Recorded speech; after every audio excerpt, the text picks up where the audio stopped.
The storm broke against the northern mountains like waves upon jagged stone. Lightning fractured the sky, illuminating the dense forest below in stark relief before plunging it back into darkness.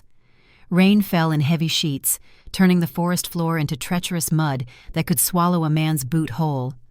Most creatures had the sense to seek shelter from nature's fury. Branimir Blackcrest was not most creatures. The hunter moved through the deluge with practiced precision, each step deliberate despite the mud that threatened to claim his worn leather boots. Water cascaded from the brim of his hood, but he paid it no mind. His attention remained fixed on the tracks before him. They were fresh despite the rain washing away most signs of passage. Few men could have spotted them at all, much less followed them in this torrent. But Bran was not truly a man, not entirely. His right hand rested on the hilt of a sword whose age belied its deadly sharpness. The left traced a scar that ran from brow to cheek, crossing an eye that had long since turned milky white. The Borderlands War had claimed his eye 15 years ago, but it had given him something in return. The ability to track prey others could not see, to sense what others could not feel. The price had been steep, but prices always were. The Alpha's trail changed suddenly. Bran crouched, examining the ground with his one good eye. The tracks deepened, weight shifting forward. The beast had begun to run.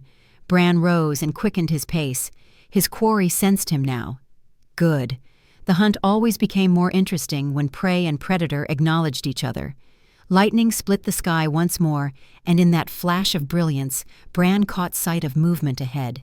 A massive form, shoulders bunched with power, disappeared behind a copse of ancient pines.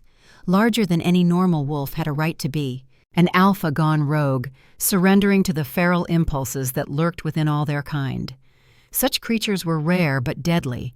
This one had already claimed 6 lives in nearby villages. There would not be a 7th. Bran unsheathed his blade in one fluid motion.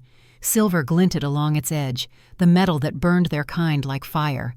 Another flash of lightning revealed his face, hard lines carved by years of solitude. A beard streaked with gray despite his 48 years. Eyes that had witnessed horrors and beauty in equal measure, though they reflected little of either now. The years following the death of his wife and daughter had hollowed him out. Grief had a way of doing that, of carving channels through a man until what remained barely resembled who he had been. The memories flashed unbidden in his mind. His village in flames, bodies strewn across blood-soaked earth, his wife's lifeless eyes staring skyward, their daughter nowhere to be found. He pushed the images away. The past was a luxury he could not afford during a hunt. The Alpha's growl reverberated through the forest, a sound felt as much as heard. Bran slowed his breathing, centering himself as he'd been taught in the Royal Guard a lifetime ago. The beast was close now, circling back. This Alpha was clever. Most would have continued running, but this one had chosen to confront its hunter. "Come then," Bran whispered, his voice rough from disuse. "Let's finish this dance." The attack came from his blind side, a blur of matted fur and gleaming teeth. Bran pivoted at the last possible moment, feeling claws tear through his cloak as he brought his blade up in a defensive arc. The Alpha howled as silver kissed its flank, the wound sizzling in the rain. It retreated, circling warily now, yellow eyes never leaving Bran's face. Something was wrong. The creature's eyes held more intelligence than they should, more awareness. The Alpha lunged again, this time feinting left before snapping at Bran's sword arm. Bran twisted away, but not before teeth grazed his forearm. Pain blossomed, sharp and immediate. The beast had drawn first blood. "Clever," Bran acknowledged, falling back into a fighting stance, "but not clever enough." The next exchange happened with preternatural speed. The Alpha attacked, Bran countered, his blade slicing through fur and flesh. The creature yelped, but didn't retreat, instead driving forward with desperate strength. They fell together in the mud, hunter and hunted locked in a deadly embrace. Teeth snapped inches from Bran's throat. Hot breath reeking of blood fogged the air between them. Bran drove his knee into the Alpha's underbelly, creating just enough space to bring his blade around. With a grunt of effort, he plunged the silver-edged sword deep into the creature's chest. The Alpha convulsed, a terrible human-like scream tearing from its throat. Then it went still. its massive form collapsing onto Bran. He lay there for a moment, the rain washing blood from his face, mingling with the beast's. Then with a heave, he pushed the dead weight off and staggered to his feet. The storm was beginning to abate, the thunder now distant grumbles rather than earth-shaking roars. Bran cleaned his blade methodically on a patch of wet grass, watching as the Alpha's form began to change in death. Fur receded, limbs elongated, until a man lay naked on the forest floor, the sword wound a black hole in his chest. He was young, perhaps 30, with features that marked him as a northerner from beyond the Ravenspine Mountains. "What drove you to this?"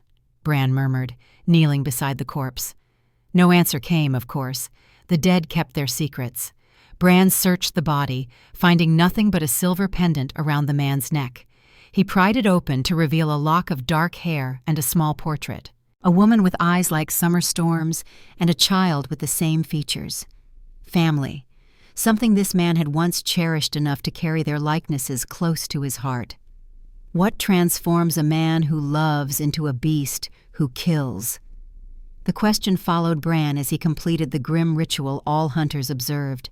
Silver dust sprinkled over the eyes to ensure the spirit could not return. A prayer to the old gods, though Bran had long since stopped believing they listened.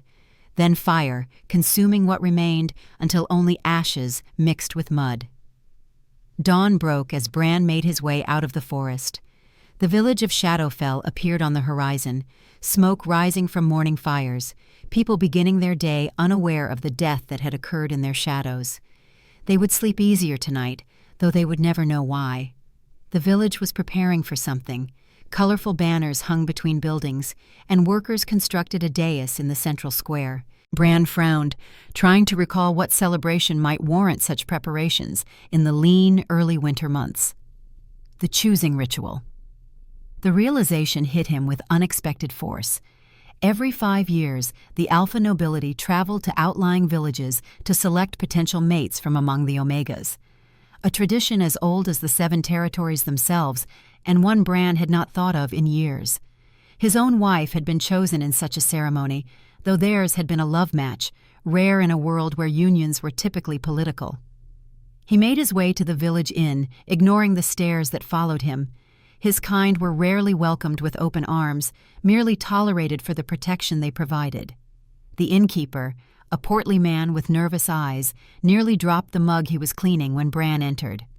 "A room," Bran said, placing coins on the counter, "and information." The innkeeper nodded quickly, scooping up the payment. "Any room you like, sir. Most are empty until the ceremony tomorrow. Information doesn't cost extra, especially for a hunter. The Alpha that's been terrorizing the northern villages is dead," Bran stated flatly. Relief flooded the innkeeper's face. "Thank the old gods. 3 children from Shadowfell alone, taken in the night. We feared who might be next." 3? Bran's brow furrowed. His contract had mentioned 6 deaths total. "Aye, and more from Blackwater and Pinecrest. Nearly 15 souls lost in total." 15, not 6. The Alpha had been far busier than reports suggested. Bran filed this discrepancy away for later consideration.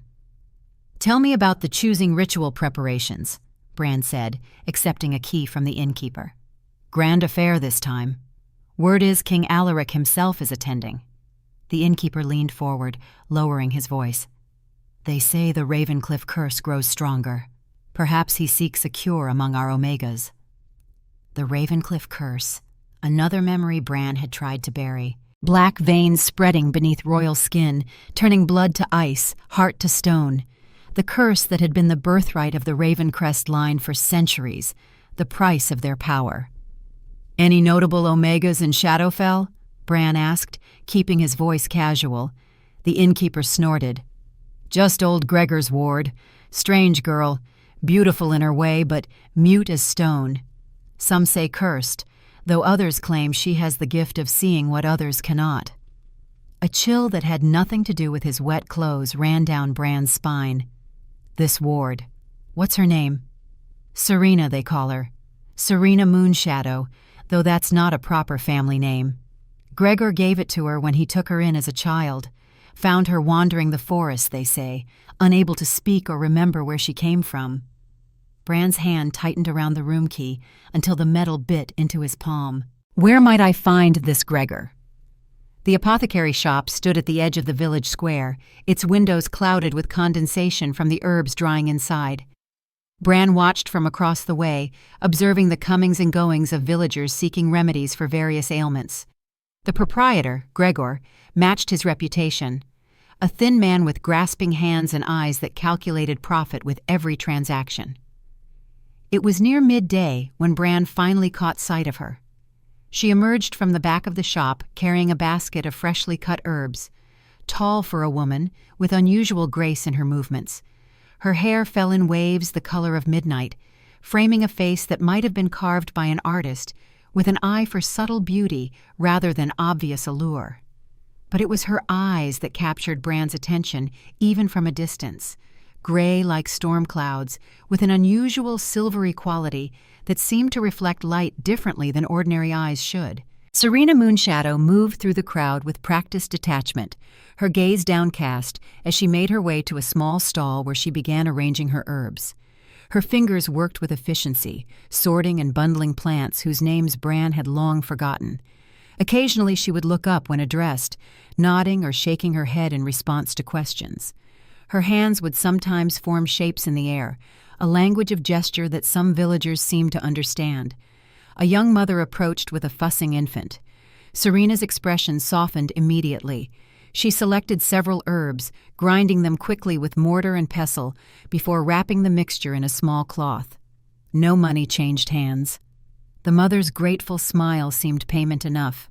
This simple act of kindness stood in stark contrast to the calculating commerce Bran had observed from Gregor. It spoke of a compassion rarely found in a world grown hard with survival. Gregor appeared at the shop door, his sharp voice carrying across the square as he berated Serena for giving away merchandise. The woman's shoulders stiffened, but she showed no other reaction to the public scolding. Her face remained a careful mask of neutrality, a skill Bran recognized all too well. The ability to hide pain was something survivors learned early. As if sensing his scrutiny, Serena suddenly looked up, her silver-gray eyes meeting his across the bustling square. Something passed between them in that moment. Recognition, though they had never met. Awareness that transcended ordinary perception.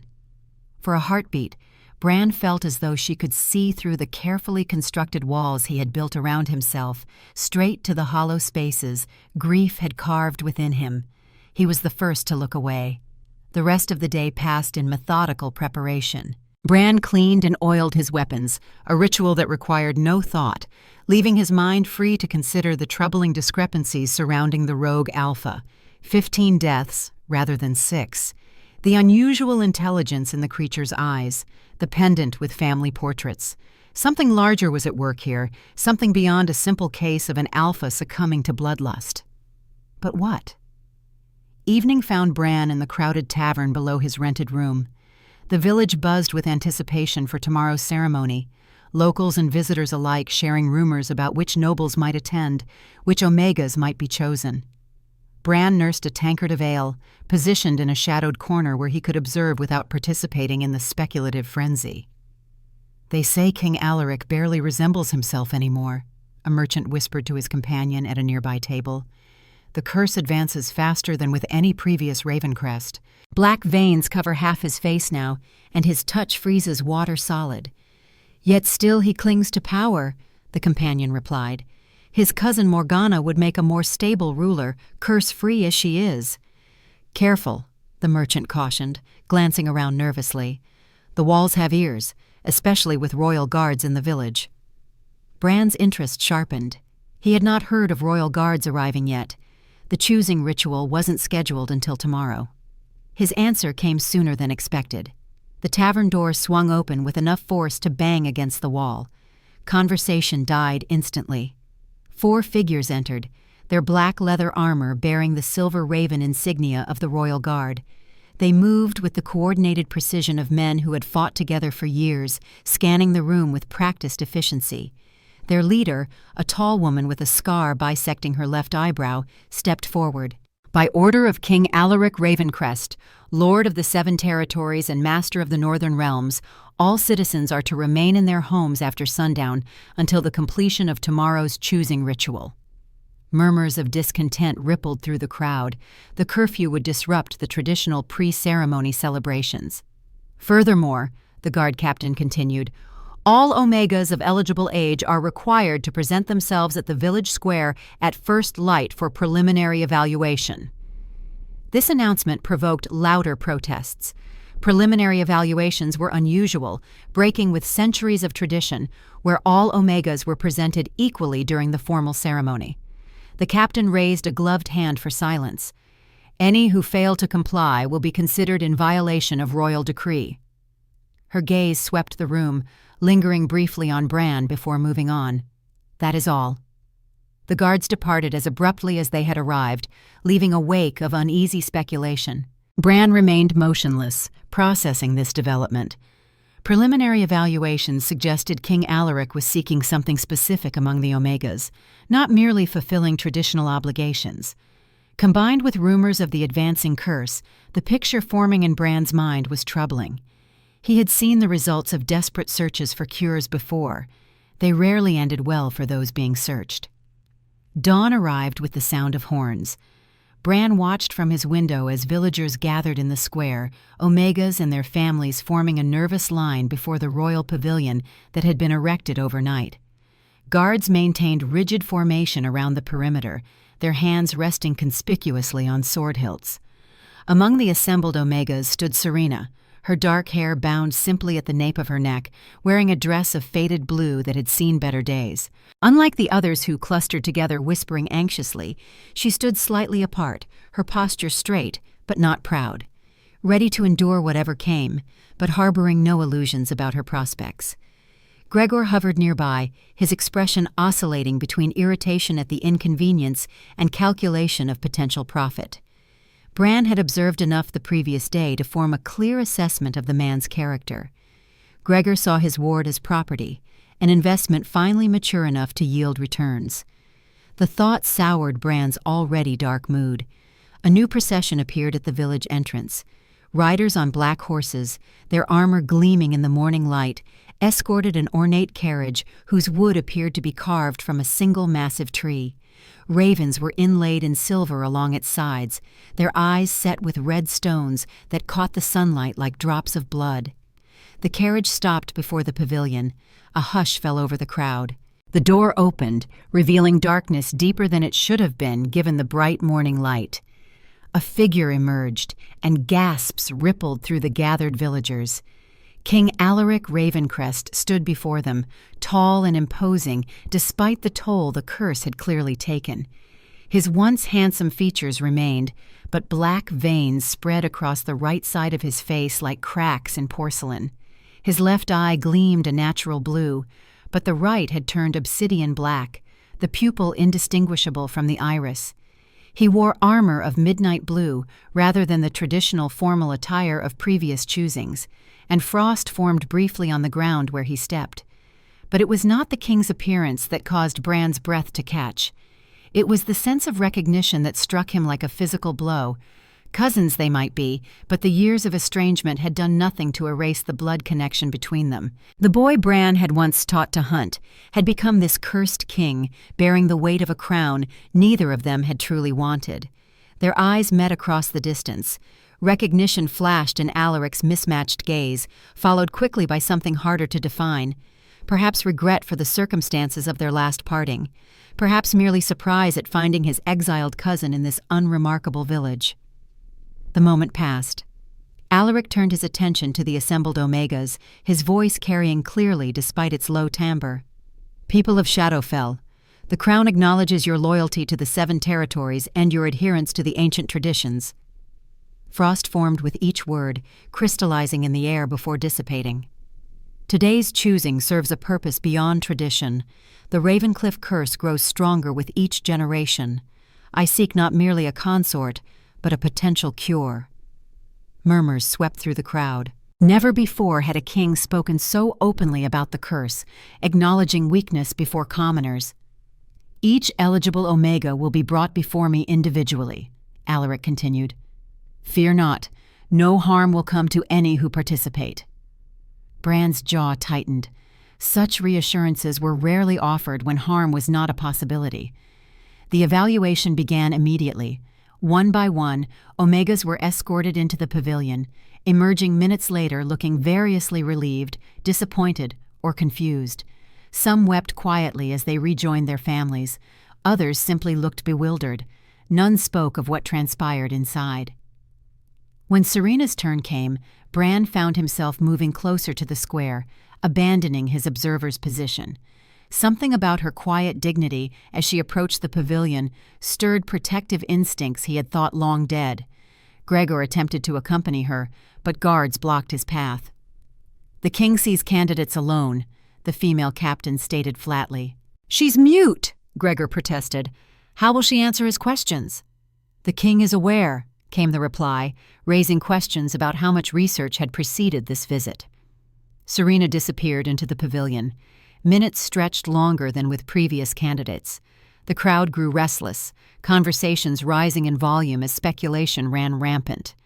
When the pavilion flap finally opened, it was not Serena who emerged, but King Alaric himself, his expression unreadable. Frost spread in a circle around his feet, crackling across the packed earth of the square. "Bring forth the owner of this Omega," he commanded. Gregor pushed forward, bobbing in an awkward bow. "Your Majesty, I am Gregor Thornwood, humble apothecary and guardian to Serena." "Guardian," Alaric repeated, the word carrying dangerous undercurrents. "Yet you present her as property." Gregor paled. "I merely meant I've raised her since childhood, Majesty. Found her wandering speechless in the forest after the night of falling stars, invested years in her upbringing and training in herbcraft. And now seek return on that investment," Alaric finished coldly. "Name your price." The command took Gregor by surprise. "My price, sire?" "For the woman. Name it." Realization dawned on Gregor's face, followed by naked greed. "She is uniquely talented, Majesty. Rare herbs respond to her touch that wither for others. 500 gold pieces would barely cover my investment." 1,000 royal gold pieces, Alaric stated without hesitation, "to compensate for your years of care." Gasps erupted from the crowd. Such a sum could purchase an entire village, let alone a mute Omega of questionable lineage. Gregor's mouth worked soundlessly before he managed, "Most generous, Your Majesty. She is yours, completely yours." Bran moved before conscious thought formed. "And if she doesn't wish to be bought?" His voice cut through the murmuring crowd, drawing all eyes. Guards reached for weapons as he approached, stopping only at a subtle gesture from Alaric. "Cousin," the king acknowledged, frost intensifying around him, "I heard rumors of your death in the northern wilds." "Greatly exaggerated," Bran replied, coming to stand before the king.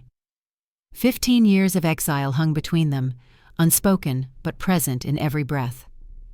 "You question my actions?" Alaric's voice remained level, but temperature dropped noticeably in his vicinity. "I question if the woman has been given choice in her fate," Bran countered, aware he was treading dangerous ground. "Tradition grants Omegas the right to refuse, even kings." Alaric studied him, mismatched eyes unreadable. Then, to the shock of all present, he nodded. "A fair point, cousin. One I had not overlooked." He turned, gesturing toward the pavilion. Serena emerged, her expression carefully composed, though her eyes betrayed confusion at finding herself the center of such attention. "Serena Moonshadow," Alaric addressed her formally, "you have been evaluated and found suitable for royal consideration. The crown offers protection, position, and purpose in exchange for your service at Ravencliff Castle. The choice remains yours, as tradition demands." Serena's silver-gray eyes moved from Alaric to Bran, then to Gregor, whose expression clearly communicated the consequences of refusal. Finally, she looked back to the king and nodded once, decisively. "She accepts," Alaric announced. As Gregor rushed forward to accept payment, Bran observed something no one else seemed to notice. When Serena had stood near Alaric, the frost retreated slightly. The black veins on the king's face seemed less pronounced, and for the briefest moment, the king's obsidian eye had flickered with a hint of its original blue. Something passed between King and Omega in that moment, something beyond words or traditional bonds, something that stirred ancient memories in Bran of legends long forgotten. The remainder of the ceremony proceeded with surprising speed. Other candidates were dismissed. Preparations for immediate departure began. Throughout it all, Serena maintained her quiet composure. Though her eyes frequently sought Bran's in silent communication, he couldn't quite decipher. As royal guards secured the carriage for departure, Alaric approached Bran privately. "You will accompany us to Ravencliff," he said, not a request, but not quite a command either. "My exile remains in effect," Bran reminded him. "Consider it temporarily suspended." Alaric glanced toward Serena, who was being escorted to the carriage. "There are matters we must discuss, cousin, matters concerning old blood and older prophecies." A chill that had nothing to do with the curse ran through Bran. "You believe she's one of them, a Silver Song survivor." "I believe nothing yet," Alaric replied. "But when she stood before me, the curse receded for the first time in 20 years. He met Bran's gaze directly. "You see it too, don't you? The resemblance to her mother." Bran's breath caught. The memory of his wife's face superimposed over Serena's features. The same silver-gray eyes, the same quiet strength. Impossible, and yet— "It cannot be," Bran whispered. "We shall see," Alaric said. "The journey to Ravencliff will provide answers, one way or another." As they prepared to depart, distant howls echoed from the northern forest. Not wolves, something larger, something hunting. Bran's hand moved to his sword hilt. The dead Alpha was not alone. Others of his kind were coming, drawn by something only they could sense. The journey ahead would be dangerous in ways none of them fully understood. Bran glanced at Serena, now seated in the royal carriage, her expression reflecting uncertainty but not fear. She met his gaze steadily, and in that moment, Bran made a silent vow. This time, he would not fail to protect what mattered. This time, the past would not repeat itself. This time, blood would answer blood, and ancient wrongs would finally be set right. The carriage doors closed. The procession moved out. Behind them, Shadowfell returned to ordinary life, villagers dispersing to discuss the extraordinary events they had witnessed.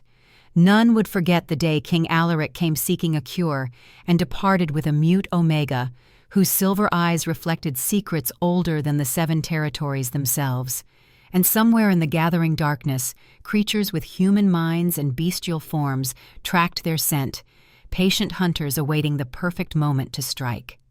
The royal caravan wound through ancient forests like a dark serpent. 20 mounted guards flanked the ornate carriage where King Alaric and Serena rode, while another dozen formed the vanguard and rear guard. Bran rode slightly apart, his position neither fully accepted nor entirely outcast. 15 years of exile could not be undone with a single royal command, no matter how absolute the king's power appeared.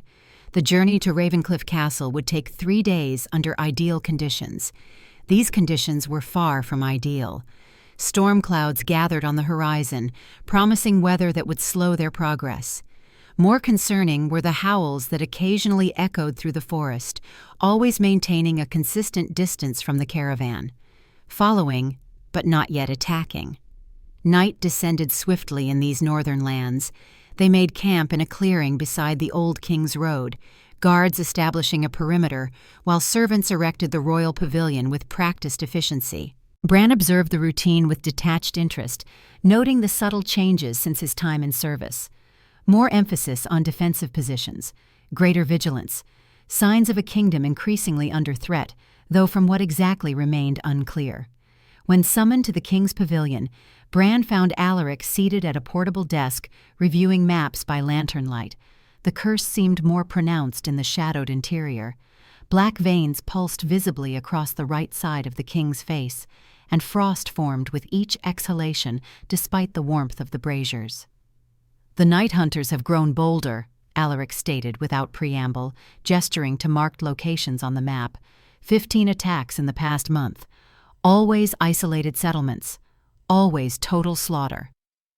Bran studied the pattern. Not random. They're moving in concentric circles, working inward toward something. Ravencliff Castle, Alaric confirmed.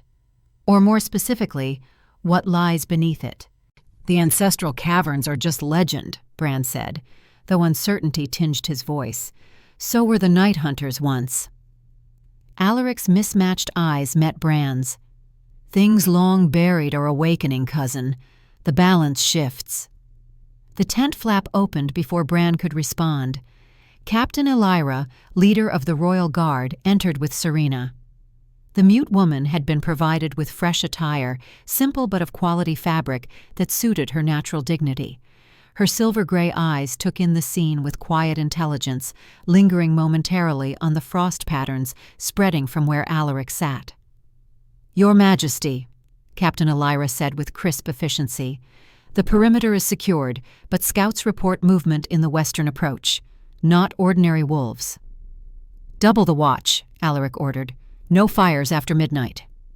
The captain nodded and departed, leaving Serena standing uncertainly at the entrance. Alaric gestured to a chair opposite his desk. "Please join us, Lady Serena. What we discuss concerns you directly." She sat with fluid grace, her questioning gaze moving between the two men. From a pocket in her dress, she withdrew a small slate and chalk, clearly prepared for this interaction. "The king believes you may be more than you appear," Bran stated bluntly, earning a sharp look from Alaric. "Subtlety was never your strength, cousin," the king remarked dryly. To Serena he added, "When you stood before me during the choosing, something unprecedented occurred. The curse that has afflicted the Ravencrest line for generations responded to your presence." Serena's brow furrowed. She wrote quickly on her slate, turning it so both men could read. "Responded how?" "It retreated," Alaric said simply. "For the first time since it manifested in my 18th year, the cold grip loosened. The pain subsided. For one brief moment, I felt warm." Frost crackled across the desk as he spoke, contradicting his words. The curse seemed to resist even the memory of its momentary defeat. Serena considered this, then wrote, "Why me?" "A theory exists," Alaric began cautiously, "regarding an ancestral counterbalance to the Ravencrest curse, the Silversong bloodline, healers with voices that could mend both body and soul." Silversong. Serena wrote the name, her hand trembling slightly. "I know nothing of this family." "Few do," Bran interjected. "They were believed completely eradicated in the Great Purge 3 centuries ago, when King Malachar the Cruel hunted them to extinction, fearing their power could undo the shadow magic his line had embraced." He didn't add that the final, most brutal phase of that purge had occurred within his lifetime, that his own wife had been among the last hunted, that their daughter had never been found. Serena's eyes widened. She wrote rapidly, "You think I am one of these Silversongs? Impossible. I cannot even speak." "Inability to speak and inability to produce sound are different matters," Alaric observed. "Have you ever tried to sing?" She stared at him, then slowly shook her head. "The ancestral records describe a magical vow that could seal away a Silversong's voice as protection," Alaric continued. "A mother's final gift to a child in danger, perhaps." Bran watched Serena's face closely. Something flickered in her expression. Recognition. Memory. Then uncertainty. She wrote, "Why tell me this now?" "Because we journey to Ravencliff Castle, where the curse is strongest," Alaric replied. "If you truly possess Silversong blood, your reaction to the castle's magic will confirm it. And if confirmed," he hesitated, "there may be a way to break both curses, yours and mine." "At what cost?" Her chalk moved decisively across the slate. "That remains to be seen," Alaric admitted. Bran's jaw tightened. In his experience, the cost of breaking curses was always higher than anticipated and rarely borne equally by all involved. Their discussion was interrupted by the distant sound of howling, closer now than before. All three turned toward the noise instinctively. "They grow impatient," Alaric observed, rising from his seat. Frost spread across the tent floor as he moved. "Rest while you can. Tomorrow's journey takes us through the Bloodwood, their hunting grounds." After Serena had been escorted to her separate tent, Bran remained with Alaric. The silence between them held 15 years of unspoken words, accusations, and regrets. "You recognized her," Alaric finally said, "from the moment you saw her in the village." Bran's hand moved unconsciously to the scar crossing his blind eye. "She resembles someone I once knew." "Your wife?" It wasn't a question. "Elena Silverbrook, though that wasn't her true family name, was it?" "We never spoke of her lineage," Bran replied stiffly. "It was safer that way." "And your daughter?" Alaric asked, his voice gentler than it had been all day. "The one reported dead in the village massacre?" "Her body was never found." The words scraped Bran's throat like broken glass. "I searched for years, found nothing." Alaric studied him with an unreadable expression. Serena would be the right age. Many women would be. Bran's tone ended that line of discussion. "What matters now is whether she truly carries Silver Song blood, and what you intend to do with her if she does." "Save the kingdom," Alaric replied simply. "Save myself, if possible. The curse advances faster than with any previous generation. Within a year, perhaps less, it will consume me entirely." "And then?" "The crown passes to Morgana, my father's brother's daughter. Ambitious, competent, utterly devoid of compassion." Frost crackled around Alaric's clenched fist. The 7 territories would not fare well under her rule. Dawn arrived with no further attacks, though guards reported shadows moving just beyond the light of their torches throughout the night.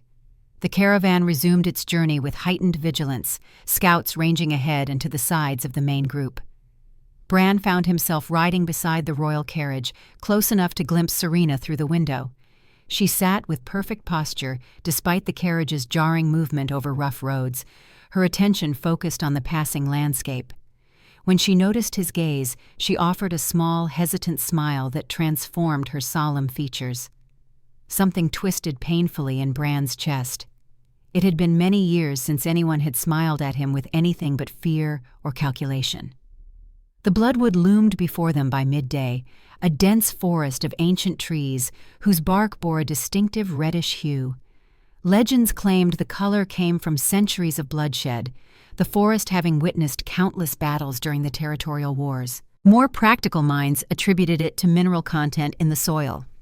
Regardless of the cause, the effect was unsettling, especially as shadows deepened beneath the thick canopy. "Keep formation tight," Captain Elira commanded as they entered the forest. "Archers ready, silver-tipped arrows only."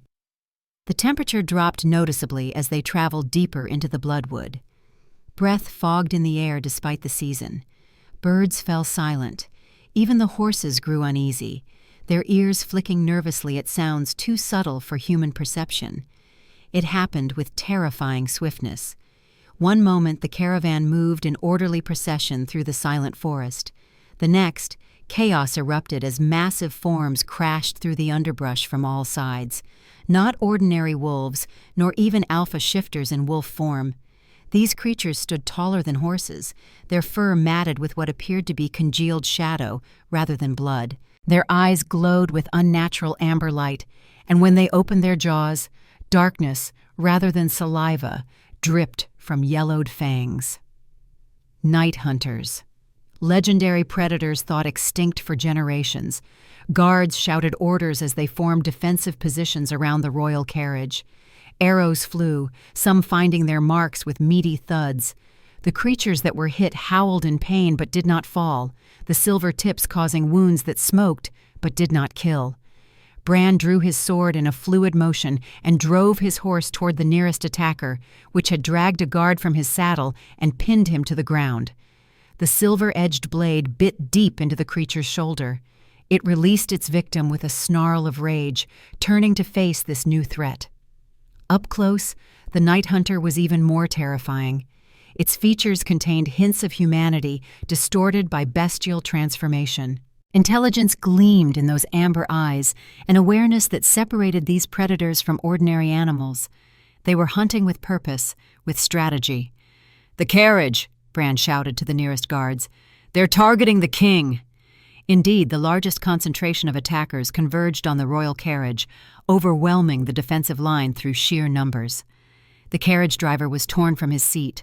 Horses screamed in terror as claws raked their flanks. Bran fought his way toward the carriage, his blade a silver arc in the forest gloom. 3 night hunters fell to his precise strikes before he reached the carriage door, now hanging from a single hinge. Inside, King Alaric stood protectively before Serena, his hand extended toward the largest of the night hunters as it tried to force its way through the broken door. Ice formed in the air between them, a manifestation of the king's curse turned to defensive purpose. The creature howled in frustration as its fur frosted over, movements slowing in the intense cold. But the king's power came at a cost. The black veins on his face spread visibly with each passing second, creeping down his neck and across his chest. Using the curse accelerated its progress. Bran drove his blade into the creature's spine.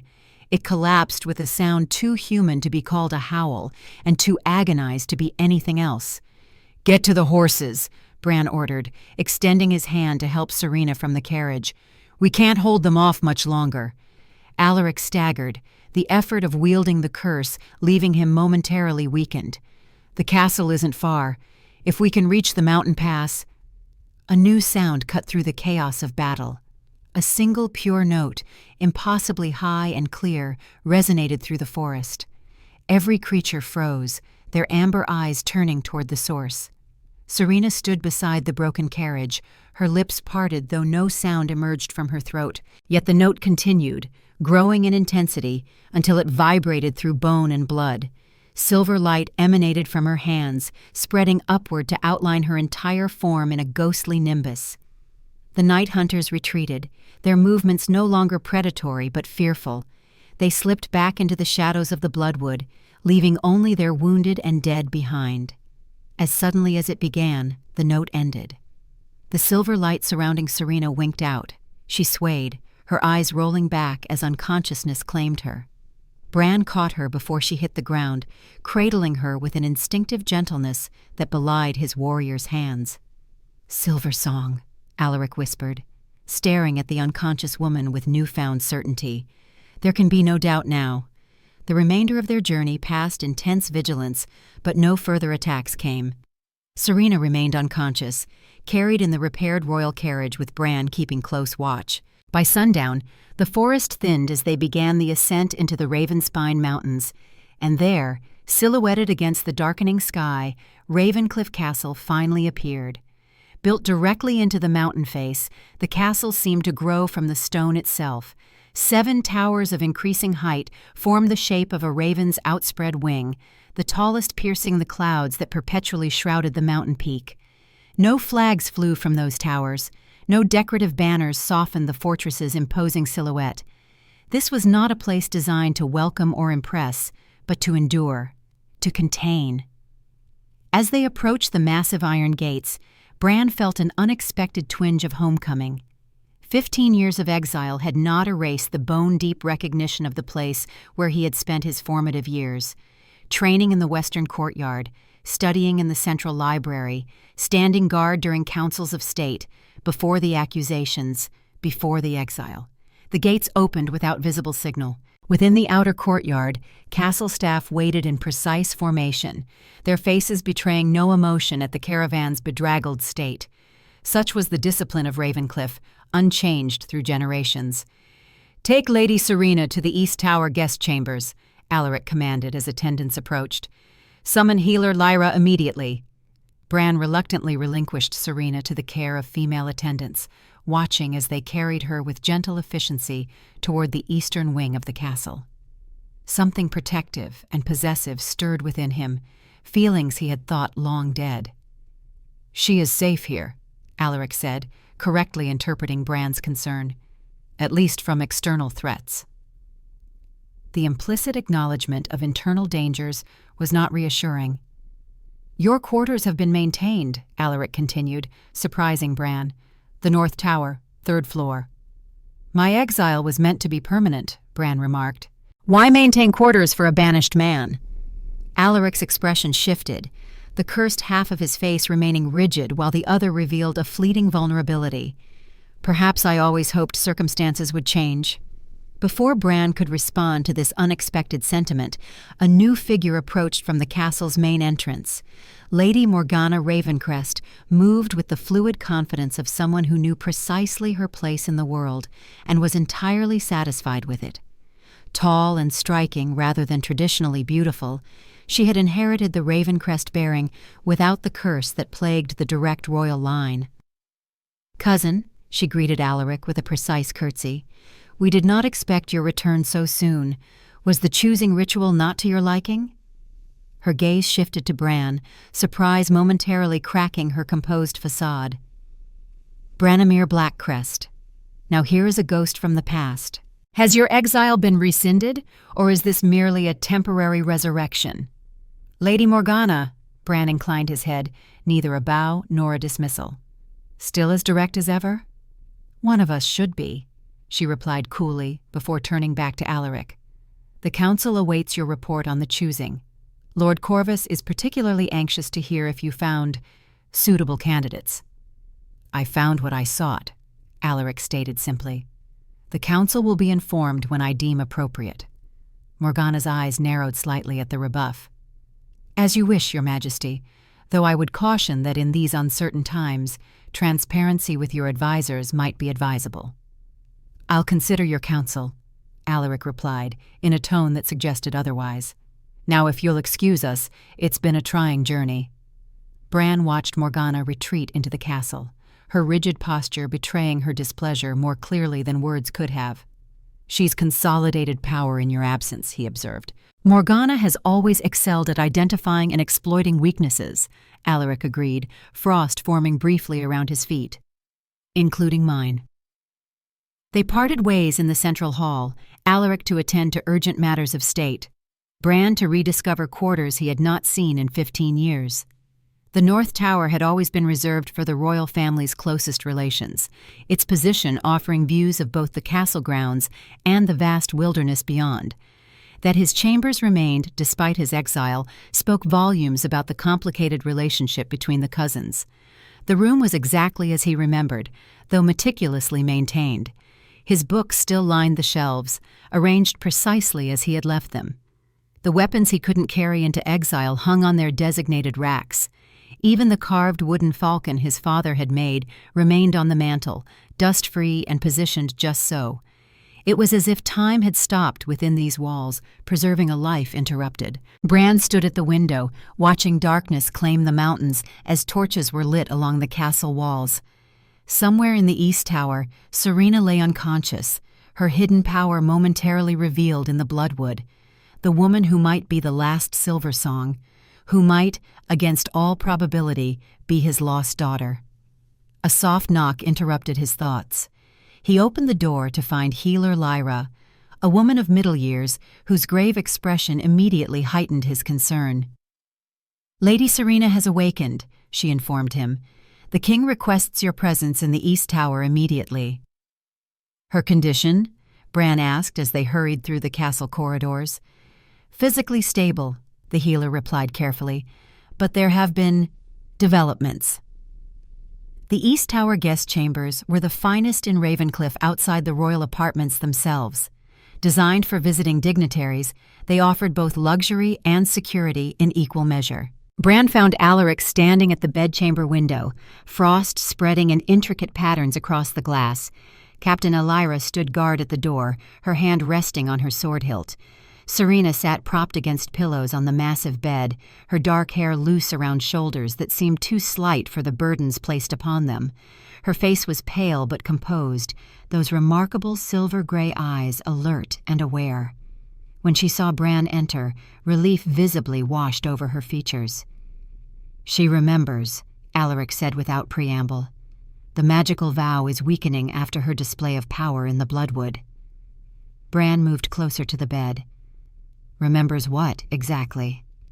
Serena reached for the slate that had been provided, but Alaric shook his head. "Show him," he commanded gently. With trembling hands, Serena pushed back the sleeve of her right arm, revealing what had been hidden beneath. A birthmark in the distinctive shape of a crescent moon surrounded by 7 stars, the unmistakable sign of Silversong lineage. Bran's heart hammered against his ribs. His wife had borne the same mark. Their daughter had been born with it, though fainter, still developing. "There's more," Alaric said quietly. "Tell him your true name." Serena's lips moved, though no sound emerged. She frowned in concentration, trying again. This time, the faintest whisper emerged, a ghost of a voice unused for decades. "Seraphina," she managed, the effort clearly taxing. "Seraphina Silversong." Bran staggered back as if struck. It was impossible, too coincidental, too cruel to hope after so many years of grief. "The age matches," Alaric continued. "The timeline fits. The magical vow her mother placed on her before death, sealing away her voice and memories to protect her from those hunting Silversongs."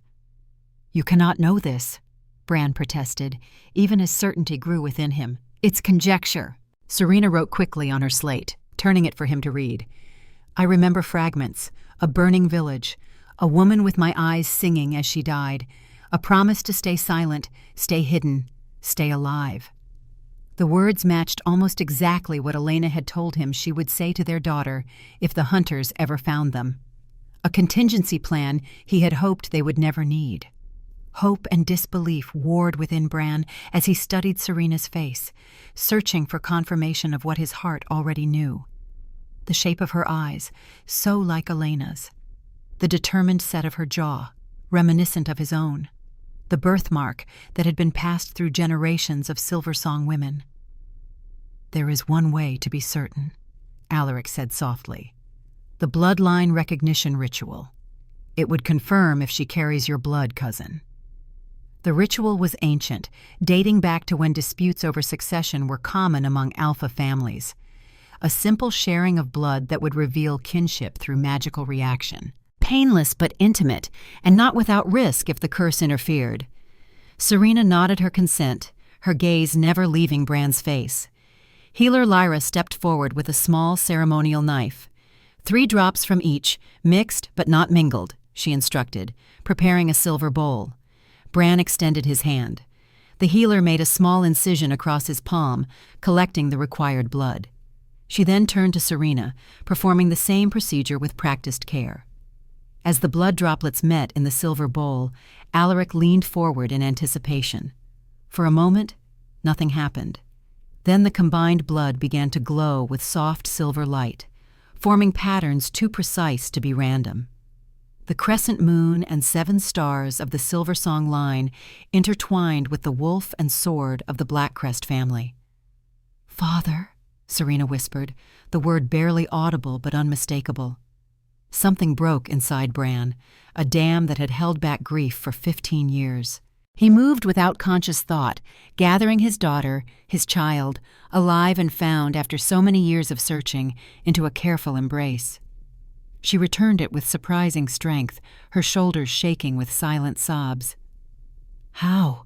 he asked when he could finally speak. "How did you survive? Where have you been all these years?" Serena pulled back, wiping tears from her cheeks before writing on her slate. "I remember running through the forest, as Mother told me. Then nothing until waking in Gregor's house, unable to speak or remember. The vow Mother placed sealed everything away." "To protect you," Bran said softly. "So you couldn't accidentally reveal yourself. So you wouldn't be found by those hunting Silversongs." She nodded, then wrote, "Why were we hunted?" "Because your bloodline possesses what the Ravencrest curse fears most," Alaric answered, frost intensifying around him as he spoke. "The power to heal what shadow magic has broken. The ability to restore balance where darkness has dominated for too long." Serena considered this, then wrote with determined precision, "Can I break your curse?" "There is a ritual," Alaric confirmed. "Ancient texts reference a ceremony binding Silversong and Ravencrest bloodlines, transforming curse to blessing, silence to song." "At what cost?" She repeated the question from their earlier discussion.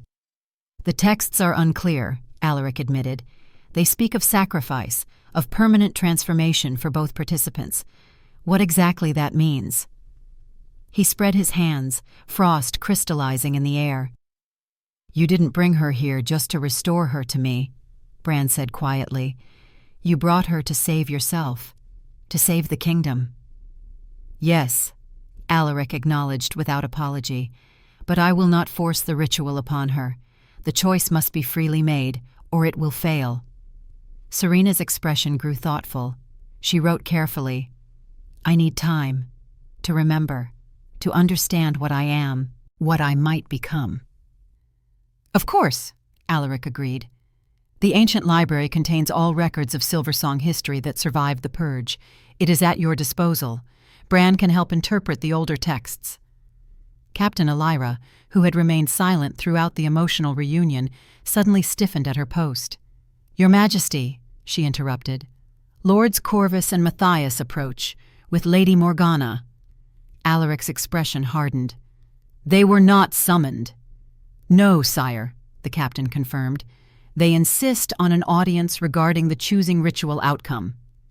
Very well. Frost crackled around Alaric as he moved toward the door. Bran, remain with Serena. Her identity must stay secret until we better understand the implications. To Serena he added, Rest, recover your strength. We will speak again soon. After he departed, silence settled over the chamber. Bran studied his daughter's face, memorizing features he had thought lost forever. Questions crowded his mind, too numerous to ask at once. 15 years of absence compressed into a single overwhelming moment of reunion. Serena seemed to understand. She wrote simply, We have time now. Yes, Bran agreed, his voice rough with emotion. We have time. But as night fell over Ravencliff Castle and torches illuminated the ancient stone walls, shadows gathered in forgotten corridors. In the deepest levels below the castle, where the ancestral caverns connected to tunnel systems older than human memory, something stirred. Something that had slumbered for generations, awakened by the presence of bloodlines thought extinguished. The pieces were moving into position. Ancient prophecies stirred to life. And within the castle walls, 3 souls bound by blood and fate prepared unknowingly to fulfill roles written for them centuries before their birth. The ritual of selection had brought the players together. Now the game would truly begin. The East Tower Library stood frozen in time, a repository of knowledge untouched since Queen Isabella's death 30 years prior. Dust motes danced in shafts of morning light that streamed through tall arched windows. Row upon row of ancient tomes lined shelves that stretched from floor to vaulted ceiling, accessible only by rolling ladders that creaked with disuse. Serena stood at the threshold, her silver-gray eyes wide with wonder. For someone raised with access only to the limited texts in Gregor's apothecary, this cathedral of knowledge represented a treasure beyond imagining. Her fingers trembled slightly as she reached for the first shelf, touching leather bindings with reverent care.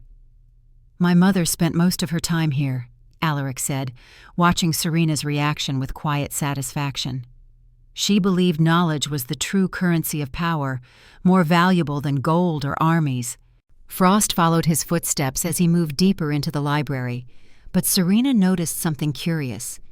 In this space, the curse's manifestation seemed less severe. The black veins on his face appeared less pronounced, and the temperature drop around him was barely perceptible. The Queen's presence lingers here, Bran remarked, noticing the same phenomenon. Even after all these years. Alaric nodded, a flash of vulnerability crossing his features. She held the curse at bay longer than anyone in our line's history, not through magic, but through sheer force of will. When she died, he gestured to the frost that formed briefly at his feet. It accelerated exponentially. Serena moved to a large oak desk, positioned beneath the central window. Papers remained scattered across its surface, quills dried in their holders, ink long since turned to dust. A woman's workspace, abandoned mid-thought. She touched the chair with gentle fingers, then looked questioningly at Alaric. Yes, he confirmed. My mother's desk, exactly as she left it the day she died. No one has disturbed it since. Serena took her slate from the pocket of her new dress, a simple but elegant garment of deep blue provided by castle staff. She wrote, "You believe answers about the Silver Song and Ravencrest connection are here?" "If anywhere," Alaric replied.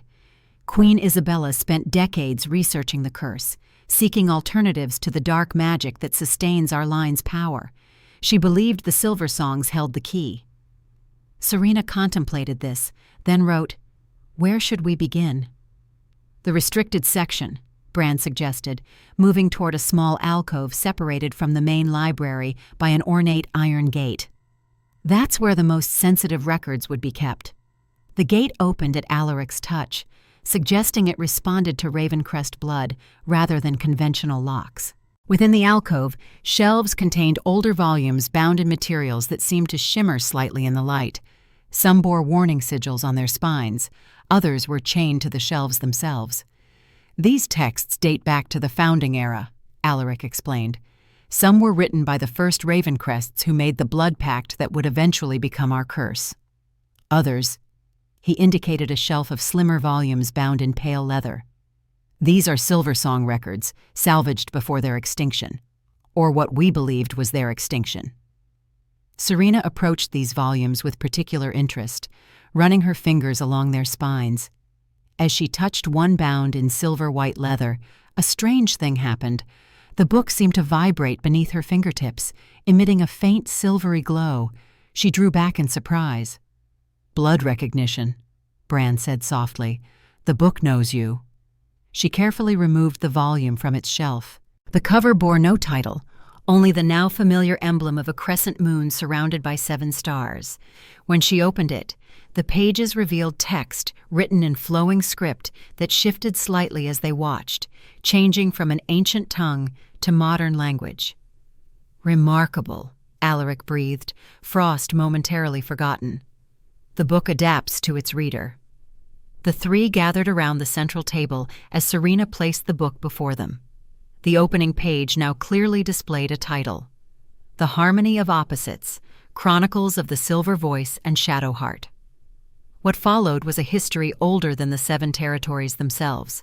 It spoke of 2 ancient bloodlines, born from the same source but diverging in nature. The Silver Songs, who carried the gift of healing through voice and song, drawing power from moonlight and compassion.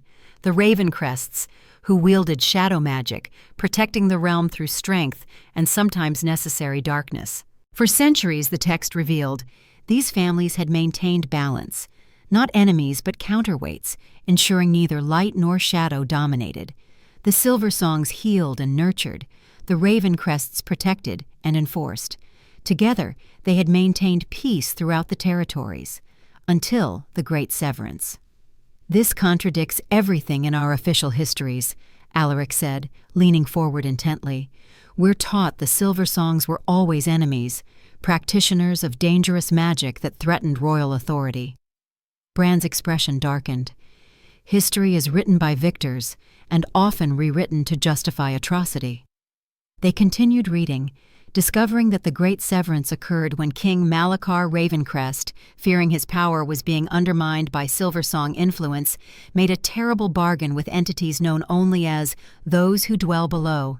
In exchange for unprecedented control over shadow magic, he accepted what the text called the Frost of Isolation into his bloodline, the curse. Immediately after, he ordered the extermination of all Silver Songs, claiming they plotted against the crown. What had begun as balance became persecution, driving the Silver Song line into hiding and allowing the curse to strengthen with each generation. "The entities," Alaric said thoughtfully, "they must be connected to whatever stirs in the caverns beneath the castle. The Night Hunters serve them, I suspect." Serena studied the following pages intensely before writing on her slate. "There's mention here of a ritual called the Binding of Light and Shadow. It suggests this could restore balance between our bloodlines." Bran leaned closer, reading the ancient text with growing concern. "It requires blood sacrifice from both lines, freely given. A permanent bond between Silver Song and Ravencrest." "Marriage," Alaric concluded, frost suddenly intensifying around him. A union that would combine our bloodlines, balancing shadow with light. Serena's cheeks colored slightly, but she continued reading, then wrote, "Not merely marriage in the conventional sense, it speaks of soul bonding, something deeper and irreversible. Each participant carries part of the other afterward." The implication hung heavily in the air. Such a bond would be far more intimate than political alliance or even traditional marriage. It would fundamentally change both participants at a level beyond physical. "There must be other options," Bran said firmly, paternal protectiveness evident in his tone. Before either could respond, the library doors opened abruptly. Lady Morgana entered, followed by a tall, austere man whose elaborate robes marked him as a high-ranking court official. Both stopped short at the sight of the three gathered around the ancient text. "Your Majesty," Morgana said smoothly, recovering quickly from her surprise, "the Council has been waiting for your appearance these 2 hours." "I left word I would be occupied this morning," Alaric replied, frost spreading visibly across the table. "Indeed, with your guest from the choosing ritual." Morgana's gaze settled on Serena with calculated assessment. "Lady Serena Moonshadow, is it not? A most unusual name." "My daughter," Bran stated flatly, moving slightly to place himself between Serena and the newcomers. "Returned to me after many years believed dead." This clearly caught Morgana off guard. Her composed facade cracked momentarily, revealing genuine surprise. "Your daughter? How extraordinarily convenient!" Her gaze sharpened. "And her mother?" "Murdered," Bran said shortly, "as you well know." Tension crackled between them, history and accusation hanging unspoken in the air. "Lord Corvus," Alaric interrupted, addressing the robed man, "what matter brings you personally to interrupt my private research?" Corvus bowed with precision that suggested formality rather than respect. "Reports from the border regions, Your Majesty. Night Hunter attacks have increased tenfold in the past fortnight. Entire settlements evacuated. The Council requires your immediate attention to authorize military response." Alaric's mismatched eyes narrowed. Curious timing, these attacks. "Nature abhors a vacuum, Your Majesty," Corvus replied smoothly. "When leadership presence diminishes, threats multiply." The implied criticism was thinly veiled. Alaric's increasing seclusion as the curse advanced had not gone unnoticed by the court. "We shall continue this later," Alaric told Bran and Serena, frost crackling around his clenched fists. "Familiarize yourselves with everything regarding the binding ritual. We have little time to waste." After he departed with Corvus, Morgana lingered, her calculating gaze moving between Bran and Serena. "How interesting that after 15 years of exile, you return with a daughter no one knew existed, just when the king's curse reaches critical advancement." "Circumstance, nothing more," Bran replied evenly. "I don't believe in coincidence, cousin," Morgana said, approaching Serena with measured steps, "especially not when it involves lost heirs suddenly appearing." Serena met her gaze steadily, revealing neither fear nor intimidation. "They say you cannot speak," Morgana continued, circling Serena like a predator, assessing potential prey. "How tragic! The court can be so cruel to those with deficiencies." Serena wrote quickly on her slate, turning it for Morgana to read. "Some speak too much and say nothing. Others remain silent and say everything." A flash of anger crossed Morgana's features before she mastered it. "Clever. Perhaps too clever for a village apothecarist's ward." She turned to Bran. "Blood will tell, I suppose, though whose blood exactly remains the question." After she departed, tension lingered in the air like the aftermath of lightning.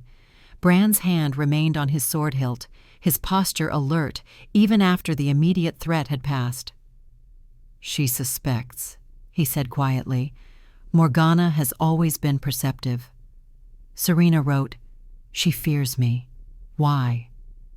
"Because you represent change, and Morgana has spent years carefully positioning herself as the only viable alternative to Alaric." Bran moved to the windows, watching as Alaric crossed the courtyard below, frost marking his path across the stones.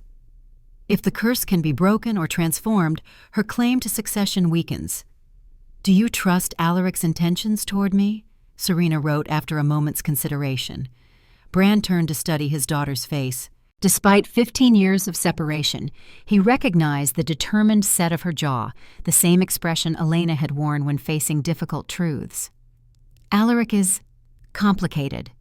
The curse influences him more than he admits, pushing him toward isolation and coldness.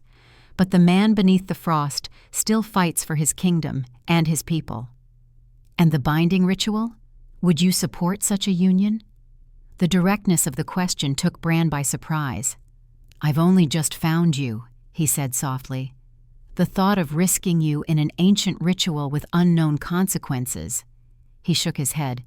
"But I also recognize you are a woman grown, capable of making your own choices." Serena approached her father, placing a gentle hand on his arm. She wrote carefully, "I feel drawn to him in ways I cannot explain. When we touch, the curse retreats. When he's near, memories stir. It feels predetermined somehow." "The blood always remembers," Bran murmured, quoting an old saying from his childhood. "Even when the mind forgets." They spent the remainder of the day immersed in research, piecing together fragments of information about the binding ritual from various texts. The more they discovered, the more complex the picture became. The ritual required not just willingness from both participants, but complete trust and absolute acceptance of the other's nature. It could not be performed under duress or with reservation. Most concerning were the repeated warnings about transformation. "Both shall change fundamentally," one text cautioned, "neither remaining as they were, nor becoming fully the other, but something new formed from both." As evening approached, castle servants lit lamps throughout the library, creating islands of warm light in the growing darkness. Bran noticed Serena's increasing fatigue, the toll of emotional revelations and intensive study evident in the shadows beneath her eyes. "Enough for today," he said gently. "Rest is also necessary." She nodded reluctantly, gathering the most pertinent texts to take to her chambers. As they prepared to leave, a small leather-bound journal caught her attention, partially concealed behind larger volumes on Queen Isabella's desk. Serena carefully extracted it, noting the personal nature of the handwriting inside. This was no formal record, but the Queen's private thoughts. She showed it to Bran, who nodded gravely. "Take it. If anyone has right to the Queen's insights, it's you." Later that evening, Serena sat in her chambers, reading the journal by lamplight. Queen Isabella's writings revealed a woman of remarkable intelligence and determination, fighting not just the curse that afflicted her son, but the political machinations that threatened to exploit it. She had suspected Morgana's ambitions long before they became obvious to others, noting the young woman's careful cultivation of allies within the council. Most startling were entries dated shortly before Isabella's death, describing her discovery of a surviving Silversong child. She had begun arrangements to bring this child to Ravencliff, believing a bond formed early between the child and young Alaric might prevent the curse's advancement. But before she could implement this plan, illness had struck her down with suspicious speed. The final entry, written in shaky handwriting, contained a chilling warning. "Beware the teacup, the loyal servant, the gentle poison. Not all enemies declare themselves with swords." A soft knock interrupted Serena's reading. She closed the journal quickly, tucking it beneath a pillow before opening the door. King Alaric stood in the corridor, unaccompanied by guards for the first time since their arrival at Ravencliff. The curse seemed more pronounced after his day at court, black veins now extending visibly down his neck and across the back of his hand. Frost formed on the stone floor around his boots. "May I enter?" he asked formally. Serena nodded, stepping aside. She noticed how he carefully maintained distance between them, as if concerned his curse might somehow harm her. "The council meeting was challenging," he said, moving to the window rather than taking the offered seat. "Corvus and his faction push for military action against the Night Hunters, which would spread our forces thin and leave the castle vulnerable. Exactly what those who dwell below desire, I suspect. Serena took up her slate, writing quickly. You believe an attack on Ravencliff Castle is their ultimate goal? Not merely an attack, Alaric replied. I believe they seek to complete what began with King Malakar's bargain, to claim a Ravencrest soul fully consumed by the curse, creating a permanent bridge between their realm and ours. He turned to face her, Frost temporarily retreating as their eyes met. Which means we have very little time. The curse advances more rapidly each day. Serena hesitated, then wrote, I've been studying the binding ritual. It requires complete trust, something difficult to establish in such limited time. I know, Alaric acknowledged. What I ask is monumental, especially from someone who has only just rediscovered her true identity and family. Why me? Serena wrote, the question that had lingered since their first meeting in Shadowfell. Alaric's expression softened, showing the man beneath the curse more clearly than she had yet seen. Beyond the practical reasons, beyond bloodlines and ancient prophecies. He paused, seeming to search for words. When you stood before me in that village square, it was the first time in 20 years I felt truly seen, not as a cursed king or political figure, but as a man still fighting to remain human. The simple honesty of this admission touched Serena deeply. She set aside her slate and approached him slowly, deliberately extending her hand toward his. Alaric hesitated, frost intensifying around him. I could harm you. The curse. She shook her head firmly, continuing her approach until their fingers touched. The now familiar warmth spread through the contact point, silver light emanating softly from her skin where it met his. Black veins receded visibly, and Alaric's breath caught as pain clearly eased. They remained connected for a long moment, neither speaking nor needing to. When Serena finally withdrew her hand, the effect lingered. Frost no longer formed with Alaric's every movement, and his cursed eye had lightened from obsidian black to storm cloud gray. You see why I believe in the ritual, he said quietly. If mere touch creates this effect, a true binding might transform the curse entirely. Serena returned to her slate. I will study the ritual further tomorrow, but I make no promises yet.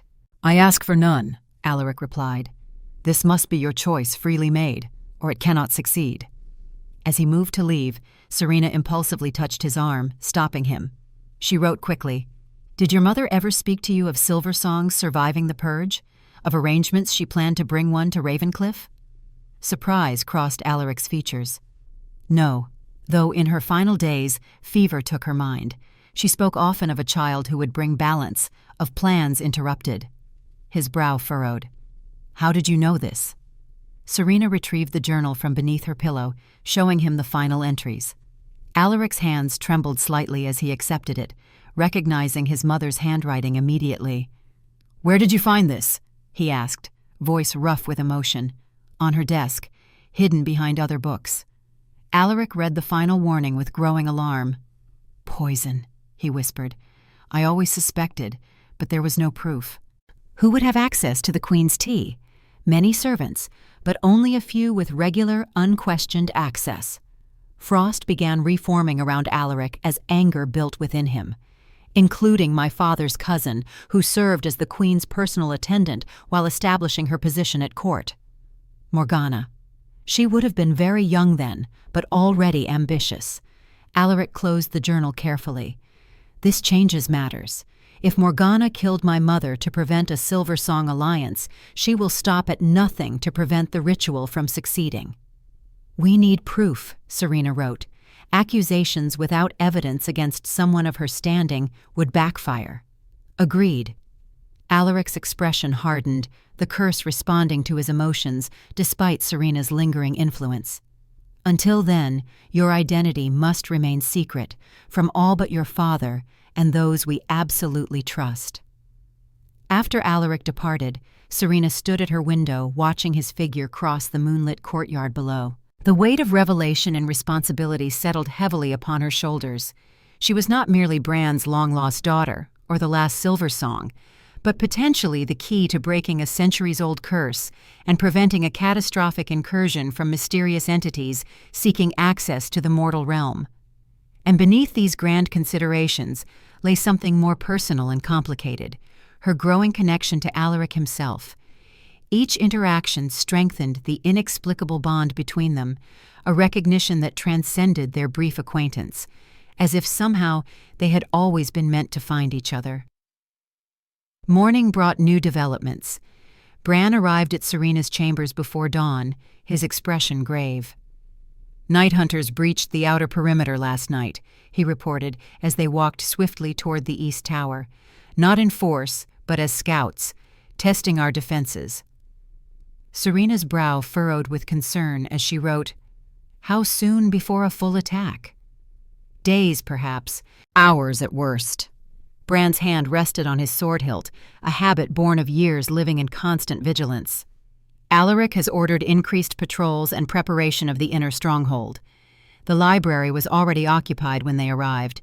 Alaric stood conferring with Captain Elira, their discussion breaking off as Bran and Serena entered.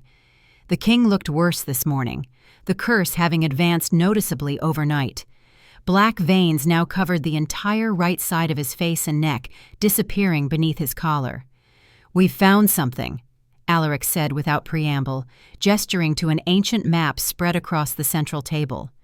Tunnels beneath the castle, connecting to a chamber directly below the throne room, passages that don't appear on any official castle schematics. The map showed Ravencliff's foundations built atop something older and more extensive, a complex of caverns and constructed passages that predated the castle itself. At the center lay a chamber marked with symbols none of them recognized, save for a familiar crescent moon and raven insignia combined into a single emblem.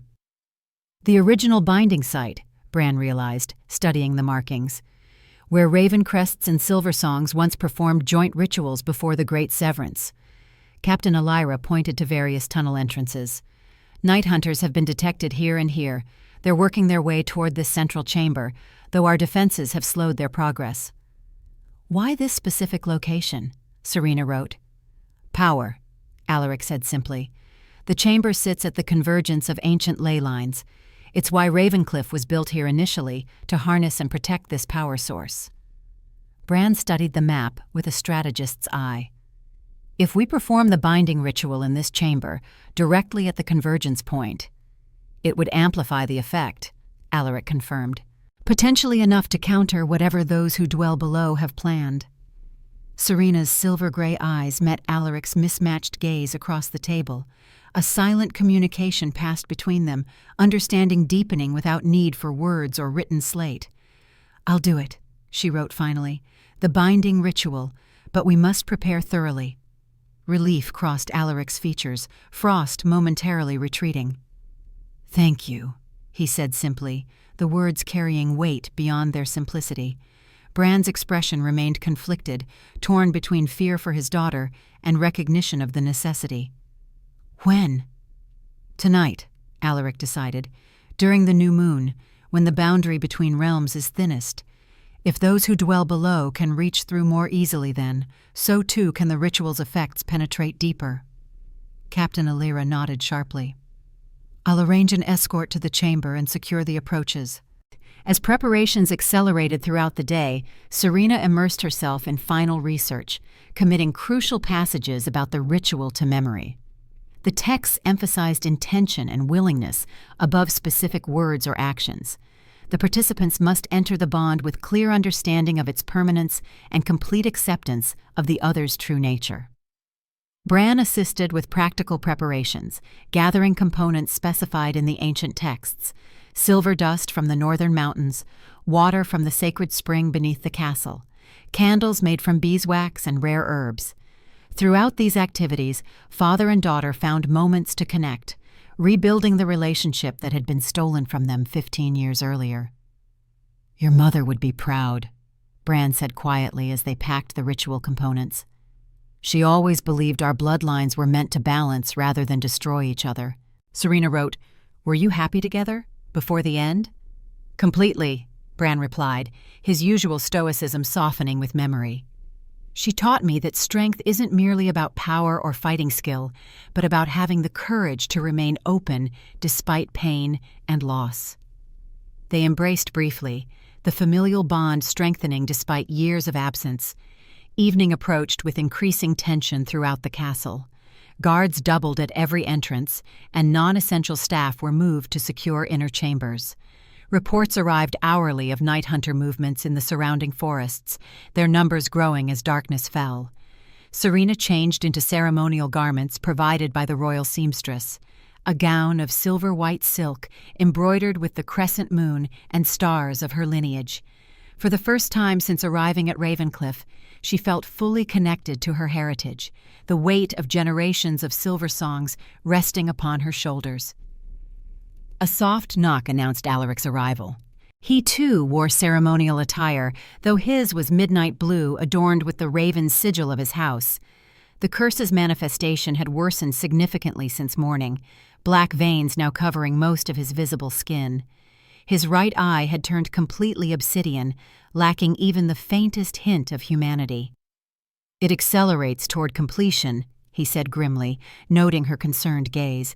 "We have hours at most before it consumes me entirely." Serena nodded understanding, then wrote what they both knew. "If the ritual fails, you'll become what they've waited for, the bridge between realms." "Yes, no pretense, no false reassurance. Which is why Captain Elira has orders to kill me should that occur." He met her eyes steadily. "It's the only way to prevent catastrophe." The gravity of their undertaking hung heavily between them. This was no mere political alliance or magical experiment, but a desperate gamble with consequences far beyond their individual fates. Bran joined them for the final journey to the ancient chamber. Armed guards led the way through rarely used passages that spiraled deep beneath the castle foundations. The air grew increasingly cold and damp as they descended, yet Serena noticed something curious. Despite the advancing curse, Alaric no longer left frost in his wake. Instead, where he passed, existing ice seemed to recede slightly, as if his proximity to her already began changing the curse's nature. The tunnel eventually opened into a vast natural cavern, transformed by ancient craftsmanship into a ceremonial space. Pillars carved directly from the living rock supported a domed ceiling embedded with crystals that glowed with faint blue light. The floor featured an intricate mosaic depicting the same combined emblem they had seen on the map, crescent moon and raven intertwined. At the chamber's center stood a raised dais with two stone pedestals facing each other. Between them lay a shallow basin carved from a single massive crystal, cloudy with age but still translucent enough to reveal the ley line convergence point directly beneath. Captain Elira positioned guards at each entrance, though she herself remained near the main passage. "We'll maintain distance for the ritual's privacy," she informed them, "but remain within call should dangers arise." As the guards withdrew to their positions, Bran embraced Serena one last time. "I'll be just beyond that archway," he promised, reluctance to leave her evident in his voice. Once alone in the chamber's center, Alaric and Serena faced each other across the crystal basin. The curse seemed to sense the coming challenge, black veins pulsing visibly across Alaric's skin as frost formed and dissipated in rapid cycles around him. "Are you certain?" he asked, offering one final opportunity to withdraw. Serena nodded without hesitation, setting aside her slate to begin the ritual preparations. She carefully measured silver dust into the basin, then added the sacred spring water. As the components combined, they emitted a soft, silvery glow that illuminated their faces from below.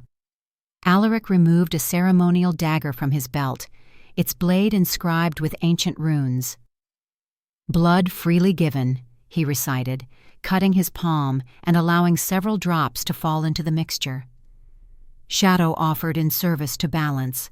He passed the dagger to Serena, who repeated the action with steady hands. As her silver-tinged blood met his, the mixture in the basin began to swirl of its own accord, light and darkness intertwining in mesmerizing patterns. Alaric extended his hands across the basin, Serena placed hers in his without hesitation. The connection sent immediate warmth coursing through both of them, silver light and shadow magic visibly merging where their skin touched. The ritual required voice, the texts had emphasized. Silver song voice, not merely words but true magical intonation that could reshape reality. Serena closed her eyes, focusing on the warmth of connection flowing between them, on generations of blood memory stirring within her veins. Deep within her chest, something long dormant awakened. The magical vow her mother had placed began to unravel, responding to blood and intention and sacred place. Serena felt it dissolving strand by strand, the protection no longer necessary in this moment of deliberate revelation. When she opened her lips, sound emerged. Not the whispered fragments from before, but pure, clear notes that resonated through the chamber with otherworldly beauty. The melody contained no recognizable words, yet conveyed meaning beyond language, acceptance, commitment, transformation freely embraced. Alaric's voice joined hers, deeper and initially hesitant, as if he had forgotten how to produce sounds not edged with frost. Gradually their voices harmonized, shadow and light finding complementary tones that strengthened rather than canceled each other. The mixture in the basin between them began to rise, defying gravity as it formed a spiraling column that encircled their joined hands. Where it touched, both shadow and light were transformed, creating something neither had seen before, a luminous darkness, a shadowed brilliance that contained aspects of both, yet remained distinct from either. Throughout the chamber, the crystal lights intensified, responding to the ancient magic awakening after centuries of dormancy. The very air seemed to vibrate with accumulated power as the ley line convergence activated beneath them. Deep within the castle foundations, something shifted. A presence long contained stirred in response to the ritual, pressing against boundaries weakened by centuries of imbalance. Those who dwell below, sensing their opportunity slipping away, exerted pressure against the mortal realm. In the tunnel beyond the chamber, Bran felt it first. A coldness different from the curse's frost, ancient and malevolent. The guards tensed, weapons raised as darkness deeper than absence of light began seeping through minute cracks in the stone walls. Inside the ritual chamber, Serena and Alaric remained focused on each other, awareness of external threats temporarily suspended as the binding reached its critical phase. The spiral of transformed magic enveloped them completely now, creating a cocoon of power that obscured them from outside view. Within this space, something profound occurred. Boundaries between separate beings became permeable. Memories flowed between them, sharing lifetimes of experience in moments. Alaric witnessed Serena's childhood before the massacre, felt her mother's desperate protection, experienced her years of silent confusion in Shadowfell. Serena similarly experienced Alaric's life, the gradual onset of the curse in adolescence, his struggle to maintain humanity as coldness claimed increasing territory within him, the terrible isolation of a condition no one else could truly understand. Beyond memories came essence, the fundamental nature of shadow magic that had sustained Ravencrest power for generations flowed into Serena, while Alaric received the healing light that defined Silversong existence. Neither replaced the other, but rather created space within themselves to house both energies in balance. The transformation manifested physically as the ritual reached completion. Black veins receded from Alaric's face and body, not disappearing entirely but transforming into elegant patterns reminiscent of silver-threaded shadow. His right eye lightened from obsidian to storm cloud gray with flecks of silver. Serena's silver blonde hair developed streaks of midnight black that seemed to absorb rather than reflect light. Her silver-gray eyes remained unchanged, but now contained depths that shifted between light and shadow depending on perspective. As the magic cocoon began to dissipate, their joined voices reached a final, perfect harmony that reverberated through the chamber and beyond, sending ripples through the very fabric of reality. The note held impossibly long, then gradually faded as both drew breath simultaneously. They stood transformed, still themselves yet fundamentally changed. The binding was complete. Outside the chamber, Bran and the guards battled manifestations of those who dwell below, shadow forms that slipped through defenses and resisted conventional weapons. Only Bran's silver-edged blade seemed effective, dispersing the entities temporarily, though they quickly reformed. "We cannot hold them much longer," Captain Elira shouted, her sword passing harmlessly through a particularly large shadow form that oozed toward the chamber entrance. At that moment, the final harmonic note from the ritual reached them, visible as a wave of combined light and shadow that passed through solid stone. Where it touched the invading entities, they dissolved completely, unable to maintain form in the presence of perfectly balanced magic. Within the chamber, Serena and Alaric lowered their hands as the crystal basin between them cracked neatly in two, its purpose fulfilled. They regarded each other with new awareness, seeing beyond physical changes to the fundamental transformation within. "I can feel it," Alaric said wonderingly, his voice no longer producing frost with each word. "The curse hasn't vanished, but transformed, controllable, purposeful." Serena nodded, then spoke her first full sentence in 15 years, her voice melodious, yet carrying undertones of shadow that gave it unexpected depth. Two halves of a whole, finally reunited. The sound of running footsteps interrupted their moment of recognition. Bran appeared at the chamber entrance, sword drawn and expression urgent, despite the relief evident in his eyes upon seeing them both standing. "It worked," he stated rather than asked, noting their transformed appearances. "Yes," Alaric confirmed, "though I suspect we've only just begun to understand what it truly means." "That understanding may need to wait," Bran replied grimly. "Morgana has made her move.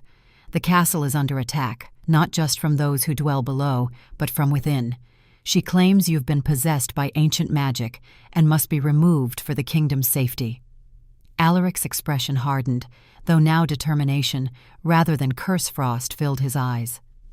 "Then it's time to show her, and everyone else, what true balance looks like." Serena moved to stand beside him, their transformed energies visibly harmonizing where they stood in proximity. She met her father's gaze with newfound confidence, her voice steady as she spoke words that would have been impossible hours before.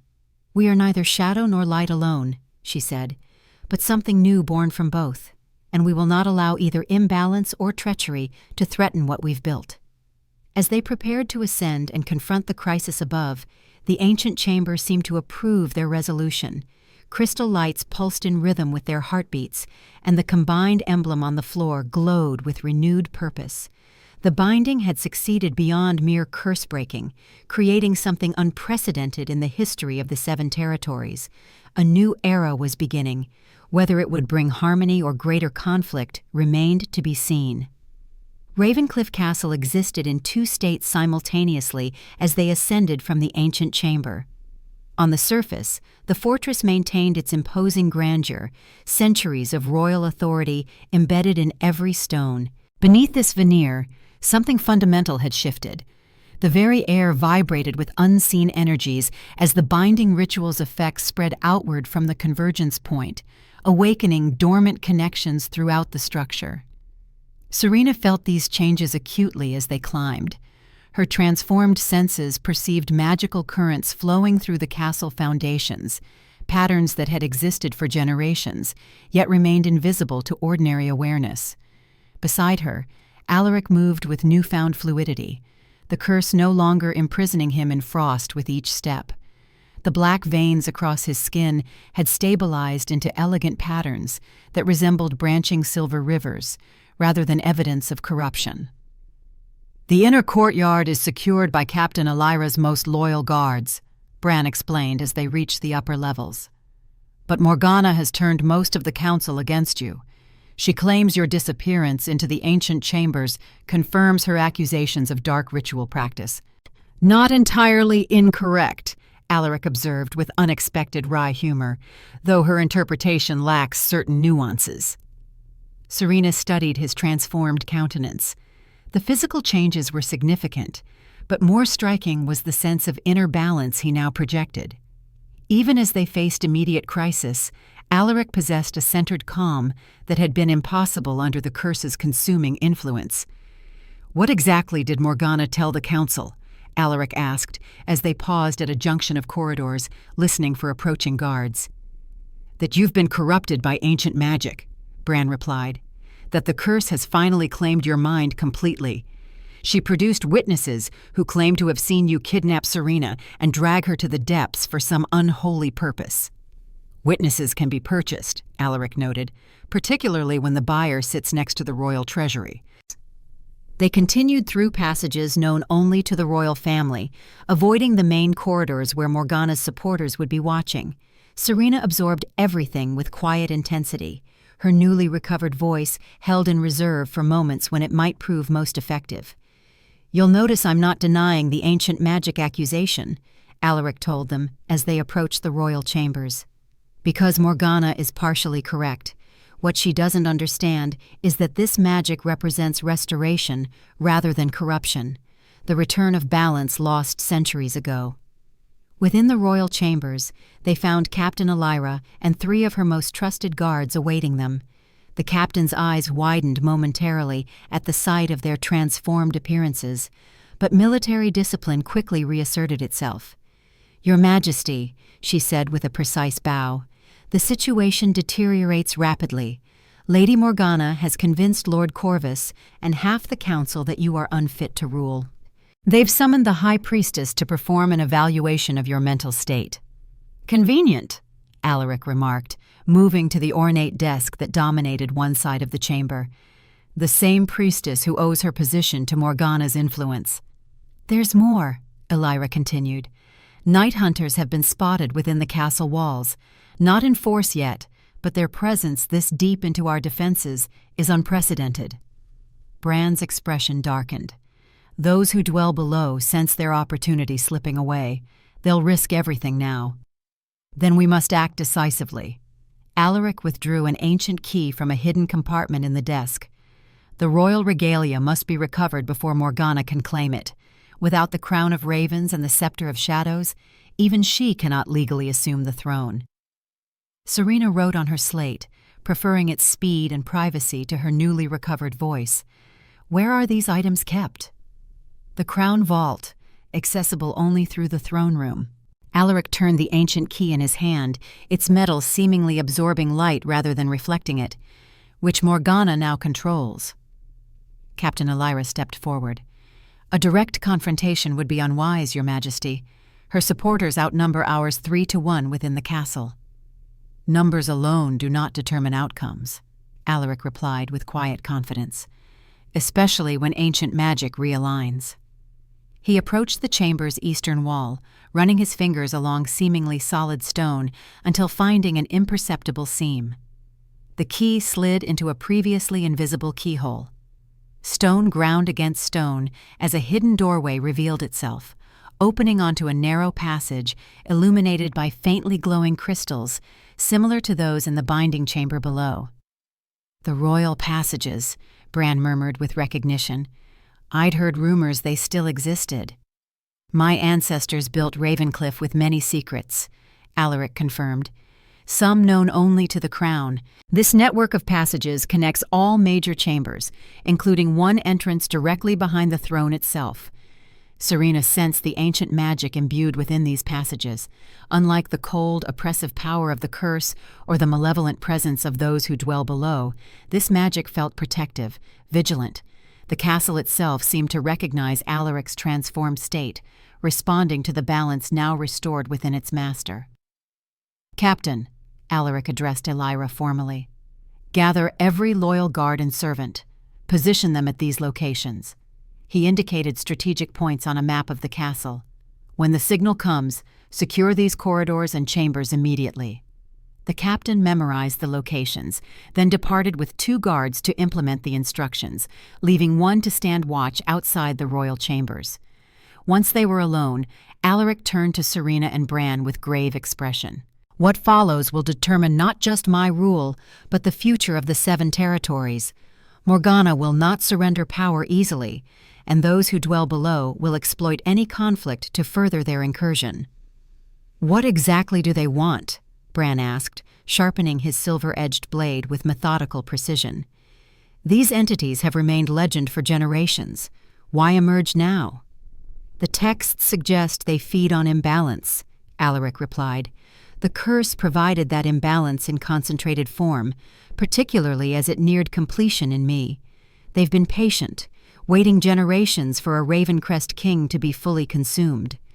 Serena moved to stand beside him, their transformed energies harmonizing visibly where proximity brought their auras into contact. She spoke for the first time since leaving the binding chamber, her voice carrying both melodic quality and underlying strength. The binding ritual disrupted their plans, she said. Balance restored threatens their influence. They'll attempt to create new imbalance through Morgana. Then we face enemies on two fronts, Bran concluded. Morgana's political coup above, and those who dwell below, seeking entry from beneath. 3 fronts, Alaric corrected grimly. The Night Hunters serve as physical manifestation of their influence. They'll target anyone who supports us. They prepared methodically for the confrontation ahead. Alaric donned ceremonial armor that had belonged to generations of Ravencrest kings, its midnight blue metal now accented with silver inlay that seemed to respond to his transformed state. The armor had been designed to accommodate the curse's manifestation, with runes that controlled extreme cold. These now pulsed with renewed purpose, channeling the transformed power in more focused ways. Serena had no formal battle attire, but castle seamstresses had modified her binding ritual gown for mobility. Silvery protective glyphs were embroidered at collar and cuffs, and a cloak of unusual material that shifted between shadow and light, depending on perspective, completed the ensemble. She practiced speaking, testing the range and effect of her recovered voice. Each phrase carried subtle harmonic undertones that influenced the surrounding air, a hint of the legendary Silversong ability to shape reality through sound. Bran completed final preparations on his weapons, adding silver dust to blade edges for maximum effectiveness against both night hunters and shadow manifestations. His experience as royal guardsman before exile had included training for supernatural threats, knowledge that now proved invaluable. As moonrise approached, they gathered at the hidden passage entrance, the decisive moment near. Alaric turned to them with uncharacteristic hesitation. "I must ask one final question before we proceed," he said, addressing Serena directly. "The binding ritual changed us both fundamentally. I feel your presence within me as clearly as my own thoughts, yet the texts warned of unforeseen consequences beyond physical transformation." He paused. "Have you experienced any concerning effects I should be aware of?" Serena considered the question carefully. The changes within her were profound indeed. Beyond her recovered voice, she perceived the world differently now. Shadow and light appeared as complementary forces rather than opposites. Temperature registered as patterns of energy rather than simple sensation. Most significantly, she sensed Alaric's presence even when looking away, an awareness that transcended ordinary perception. "I see more clearly now," she answered, her voice gaining strength with use. "The world as it truly exists, beyond what eyes alone perceive." She met his gaze directly. "I feel you here." She touched her chest above her heart. A presence distinct from yet harmonized with my own. Not intrusive, but completing something long incomplete. Relief crossed Alaric's features. I experienced the same. The texts described this as soul twinning, though they offered little practical detail. "If you two are quite finished with metaphysical assessment," Bran interrupted with the practical focus of a soldier, "there's a kingdom to reclaim and entities to banish." The hidden passage narrowed as they proceeded, requiring them to move in single file through sections where the ceiling descended to barely above head height. Crystals embedded in the walls provided minimal illumination, their pale blue light revealing ancient carvings that Serena recognized as early forms of protective wards. The air grew increasingly stale until they reached a junction where fresher currents suggested proximity to larger chambers. Alaric paused at this intersection, orienting himself. "The passage left leads to the council chamber, where Morgana likely gathers her supporters. Straight ahead continues to the throne room approach." "Which do we confront first?" Bran asked, voice low despite the passage's isolation. "Neither yet," Alaric decided. "We need the regalia before confronting Morgana directly. Its symbolic authority matters as much as any practical power it conveys." They continued forward until reaching a section of passage where the construction quality changed noticeably. Rougher stone gave way to precisely fitted blocks without mortar, indicating they had entered the oldest section of the castle. Eventually, the passage terminated at what appeared to be solid wall until Alaric pressed specific stones in sequence. The wall rotated silently on a central axis, revealing a small alcove behind the throne itself. Through narrow gaps in the ornate throne back, they observed the chamber beyond. The throne room stood empty, save for 2 guards stationed at the main entrance, both wearing the modified insignia Morgana had adopted for those loyal to her faction. Elaborate tapestries depicting Ravencrest history hung between tall windows, their colors muted in the chamber's dim lighting. "The vault entrance is beneath the throne," Alaric whispered. "Accessible only when the throne is vacant. Once we enter the chamber, we'll have moments at most before those guards sound alarm." "I'll handle them," Bran said with quiet confidence. "Non-lethally," Alaric specified. "They follow Morgana out of misplaced loyalty rather than malice." "Sleep rather than silver," Bran agreed, withdrawing small darts from a concealed pouch. "Though their cooperation would simplify matters." Serena touched Alaric's arm, drawing his attention. "Let me speak to them," she suggested, her voice barely above whisper, yet carrying unusual resonance even at this volume. Silversong voice can influence receptive minds. Alaric studied her with newfound appreciation. "The legendary persuasion ability. You believe it's manifested already?" "I can feel it," she confirmed. "The potential vibrates when I focus intention behind words." They revised their approach accordingly. Bran would secure the chamber perimeter, while Serena attempted communication with the guards. Alaric would access the vault once the space was controlled. The hidden door opened fully with careful pressure, allowing them to slip into the throne room proper. Bran immediately moved to shadow positions, offering tactical advantage, while Serena stepped forward into lamplight, where the guards would notice her presence. Alaric remained near the throne, prepared to defend or advance as circumstances required. The guards reacted instantly to Serena's appearance, drawing swords with practiced efficiency. "Halt!" the senior guard commanded. "This chamber is restricted by order of the Council Regent." Serena raised empty hands in universal peace gesture, focusing on the harmonic patterns she sensed within her transformed voice. "You serve Ravencliff Castle and its true sovereign," she said, each word carrying subtle resonance that seemed to linger in the air. "Not temporary regents or ambitious counselors." The guards hesitated, weapons still raised, but expressions showing confusion, as her voice influenced their perceptions. The senior guard shook his head as if to clear it. "Lady Morgana has evidence the king is corrupted by dark magic," he stated, though with less conviction than before. "She offers partial truth to conceal complete deception," Serena countered, allowing her voice to carry more persuasive harmonics. "Your loyalty to the crown honors you. Would you not prefer certainty before choosing sides in conflict that threatens the realm itself?" The guards exchanged uncertain glances. "What certainty could you offer?" the younger asked, sword lowering slightly. "See your true king," Serena replied, stepping aside as Alaric emerged from shadow near the throne. The guards' reactions revealed much about Morgana's preparation. Their shock at Alaric's transformed appearance suggested they had been told he was fully corrupted, perhaps even physically monstrous. Reality contradicted expectation, creating cognitive dissonance Serena's voice exploited. "Your Majesty," the senior guard said uncertainly, instinctively beginning to kneel before catching himself. "Lady Morgana claimed you were changed." "Indeed I am," Alaric acknowledged, allowing the transformed patterns on his skin to be clearly visible. "But not as she described, I suspect. What exactly did my cousin tell you?" The persuasive influence of Serena's voice, combined with Alaric's natural royal authority, created compelling pressure toward truth. The guards lowered weapons completely, the senior officer's expression betraying internal conflict.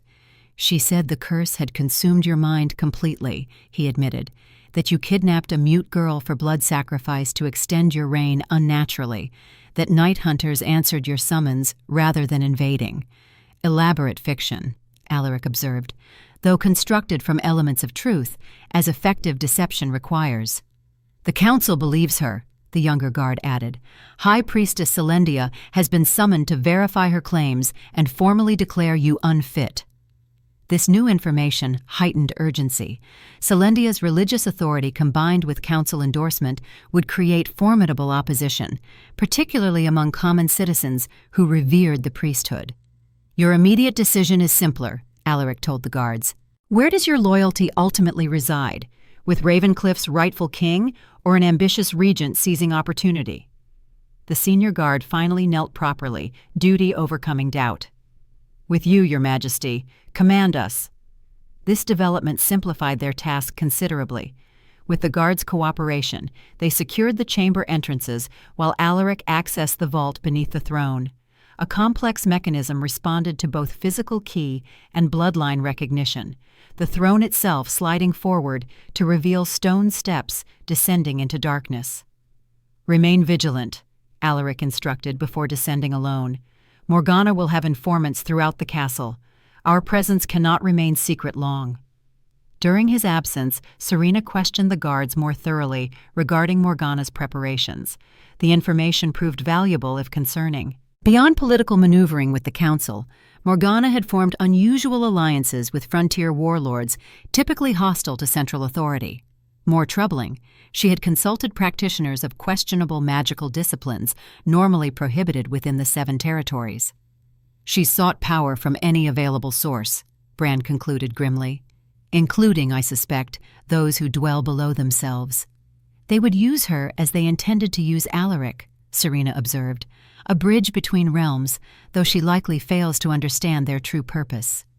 Alaric returned before they could explore this possibility further, emerging from the vault, carrying items of unmistakable power. The crown of ravens appeared crafted from metal that absorbed light rather than reflecting it, 7 obsidian peaks rising from its circumference. The scepter of shadows complemented it perfectly, a rod of the same light-drinking material topped with crystal that seemed to contain swirling darkness despite its translucence.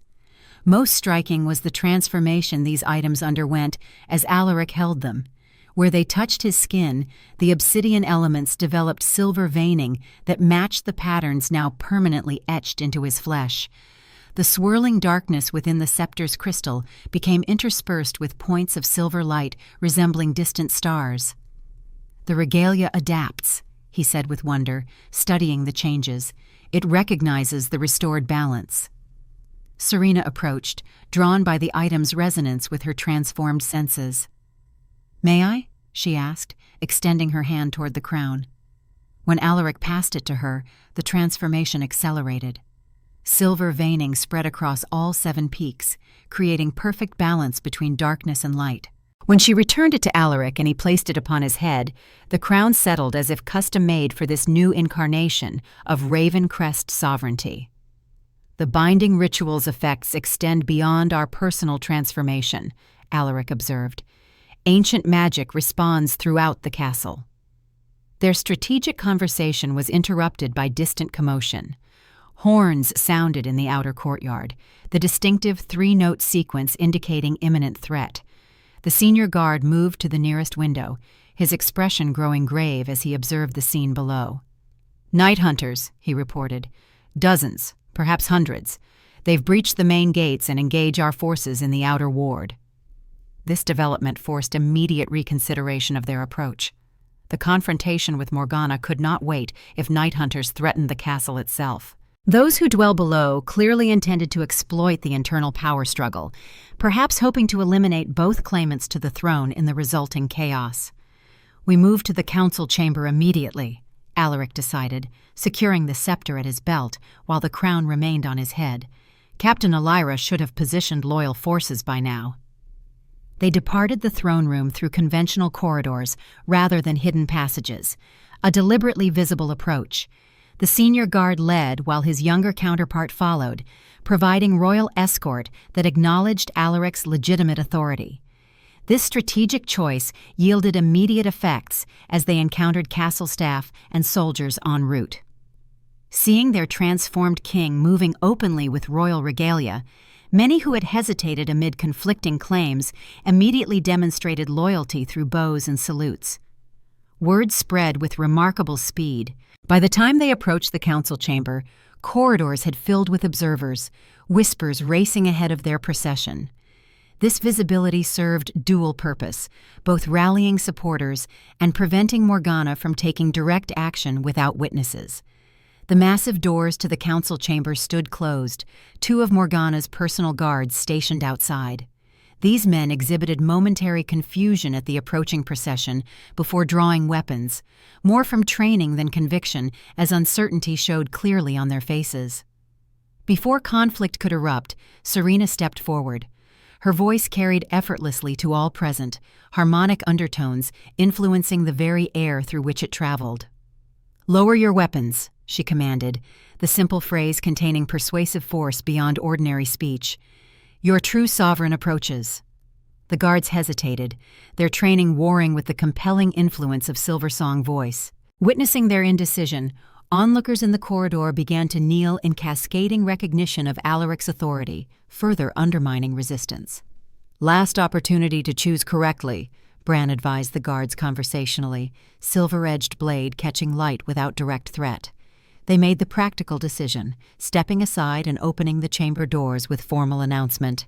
"His Majesty, King Alaric Ravencrest, Lord of the Seven Territories and Master of the Northern Realms." The scene within the council chamber froze at this unexpected proclamation. Around the massive oak table, 12 high counselors sat in various attitudes of discussion or argument. At the table's head, occupying the chair reserved for the monarch during council sessions, Morgana had been addressing the assembled officials with animated emphasis.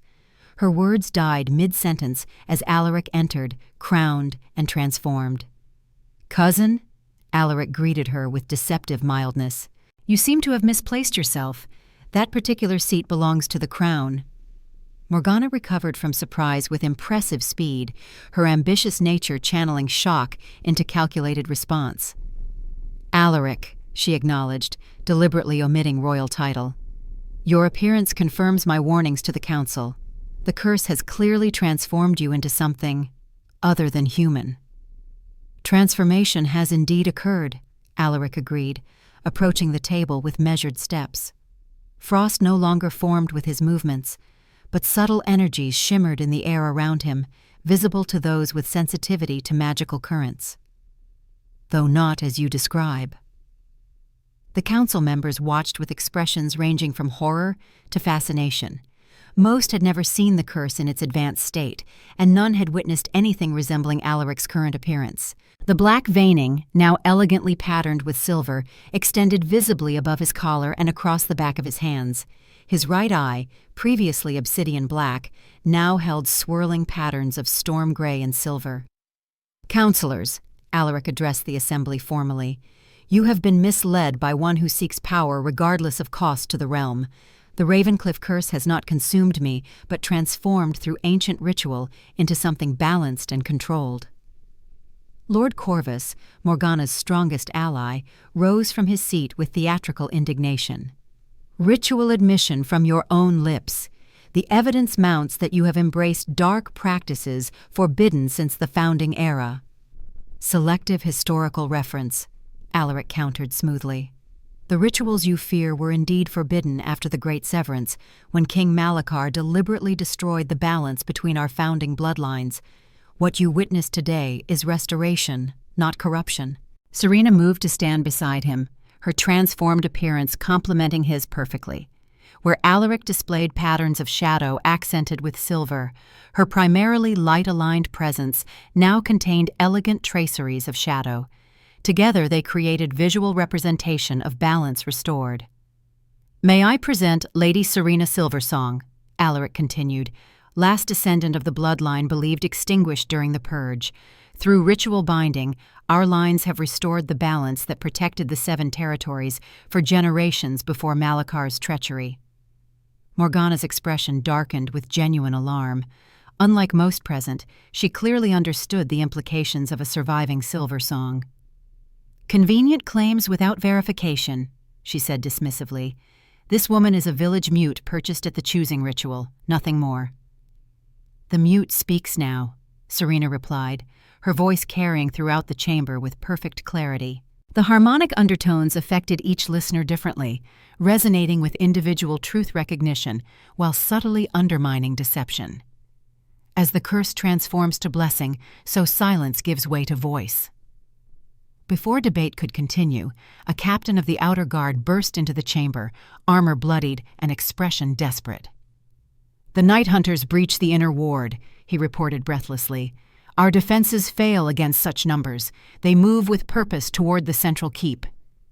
This interruption shifted the council's focus immediately. External threats superseded political maneuvering when survival itself came into question. Even Morgana's supporters looked to Alaric instinctively, years of ingrained respect for the crown reasserting in crisis. Alaric's response demonstrated the leadership quality that had earned loyalty despite the curse's previous limitations. "Lord Commander Valerius," he addressed the council's military head, "implement defense protocol. Ravenshield immediately. All non-combatants to the central keep's upper levels. Every soldier with silver-edged weapons to reinforce the inner ward." The commander rose without hesitation, previous political alignment forgotten in the face of clear threat. "At once, Your Majesty."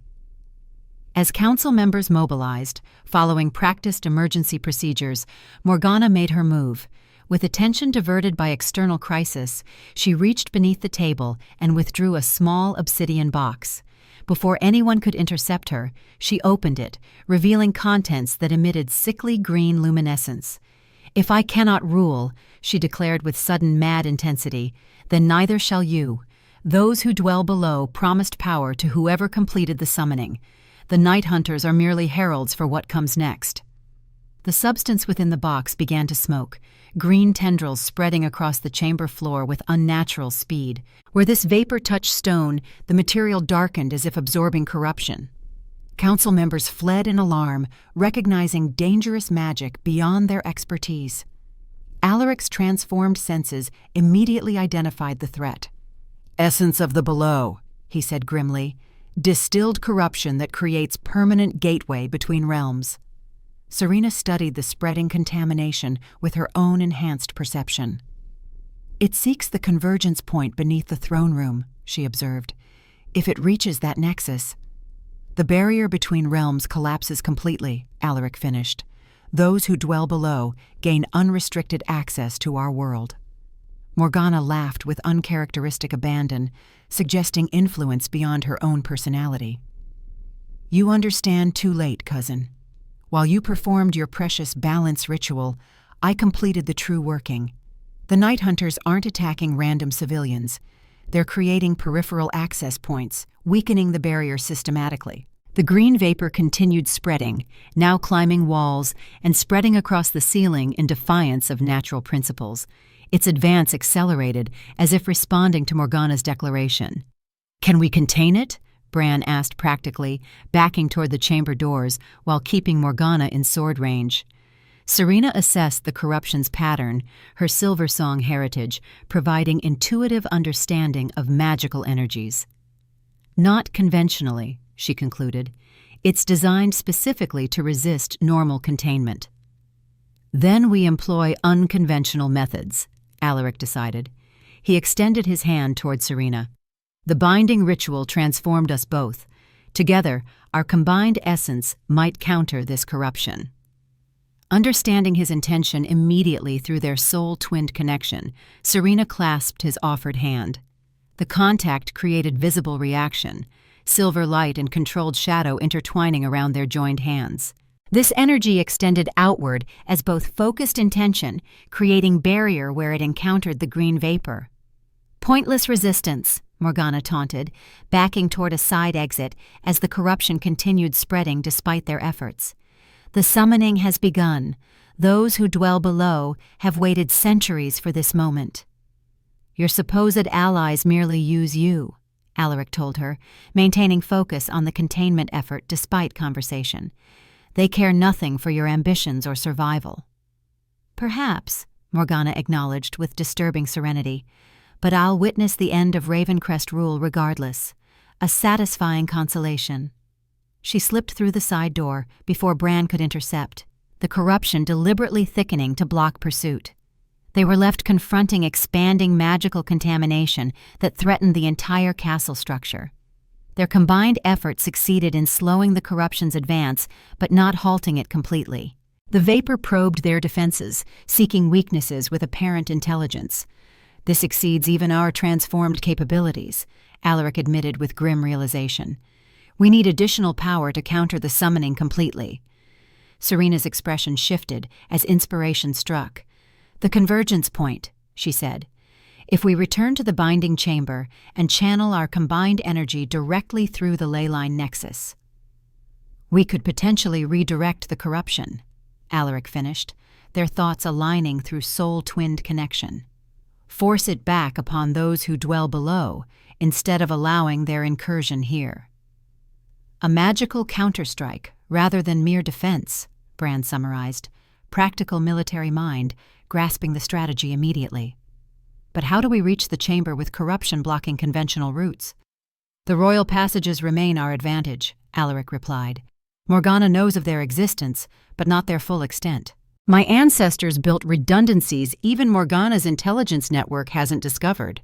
They created final containment barrier around the corruption, knowing it would delay rather than prevent its spread.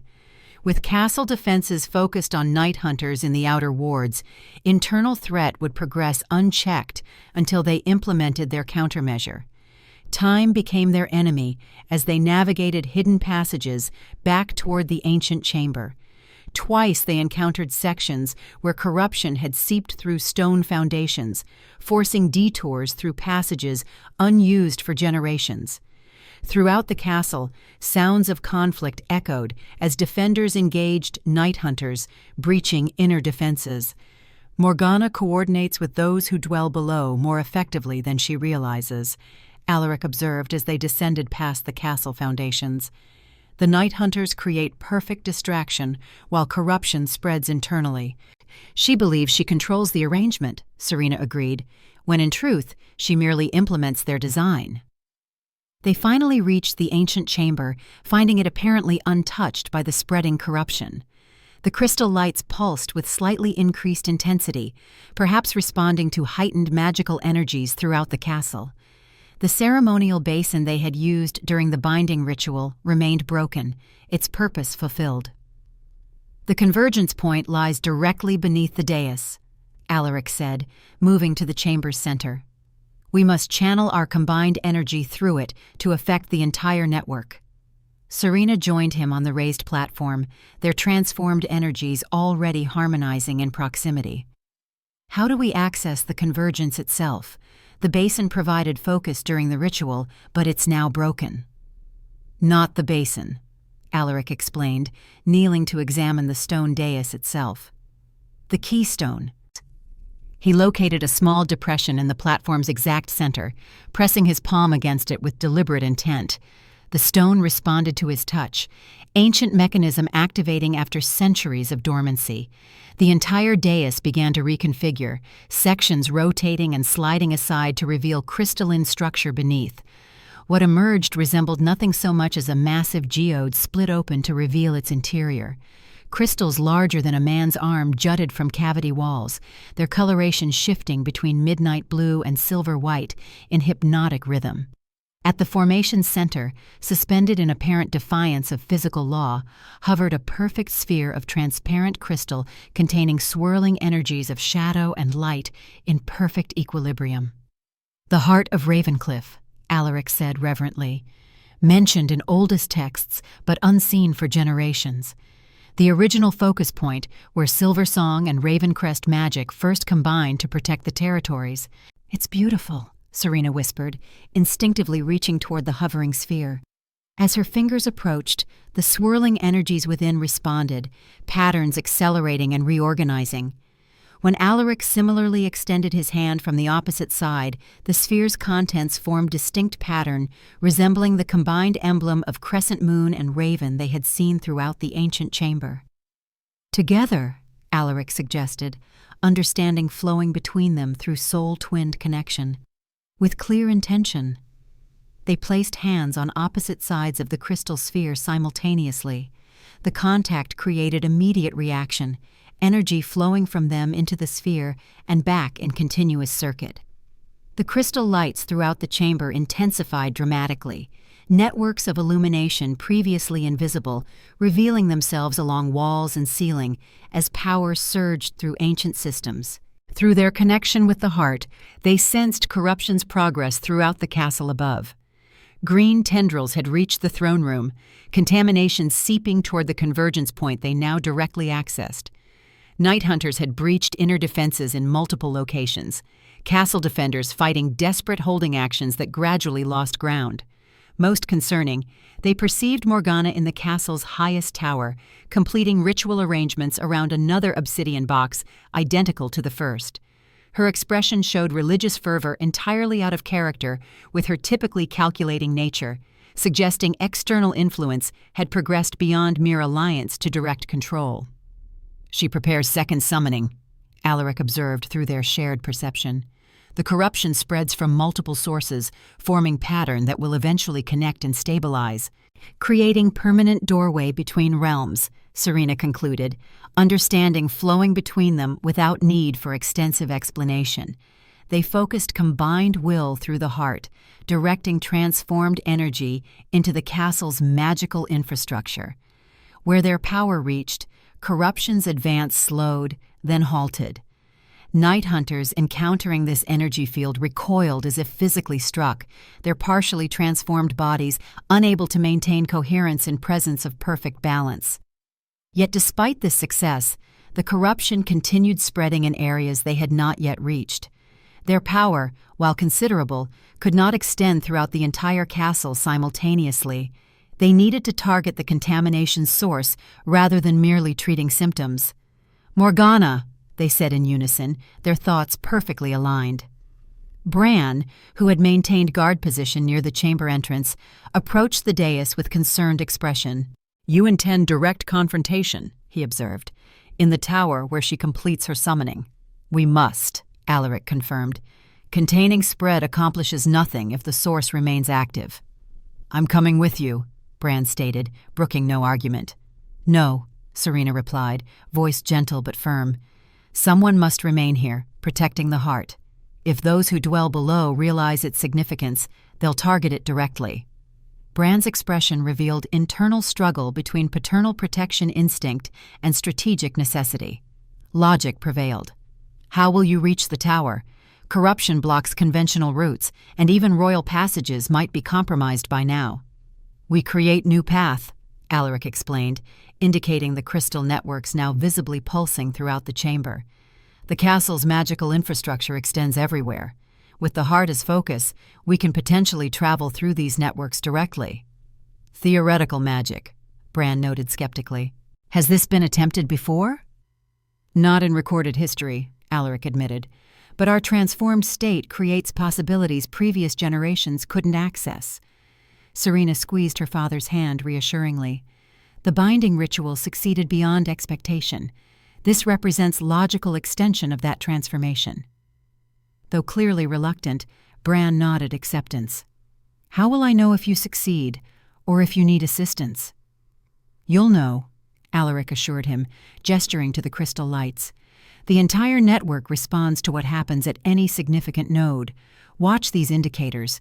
If they dim suddenly—" The implication required no explicit completion. Bran gripped his silver-edged sword with renewed determination. "Nothing will reach the heart while I stand." Final preparations complete, Alaric and Serena positioned themselves directly above the heart, hands still maintaining contact with the crystal sphere. They focused combined will, directing intention toward the distant tower where Morgana conducted her ritual. The crystal networks responded, light intensifying until pathway formed. resembling nothing so much as tunnel composed of pure energy. "Together," Serena said, voice carrying both confidence and question. "Always," Alaric replied, the simple word containing profound commitment. They stepped forward simultaneously into the luminous pathway, physical forms temporarily translating into energy patterns that the network could transport.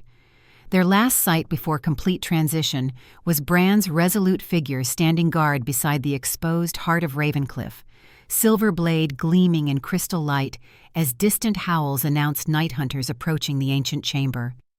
The confrontation with Morgana awaited, along with final determination of whether balance restored could triumph over corruption unleashed. The fate of Ravencliff Castle and the Seven Territories hung in precarious equilibrium as transformed King and reborn Silversong traveled paths untrodden for centuries, moving toward destiny written in bloodlines long before their birth.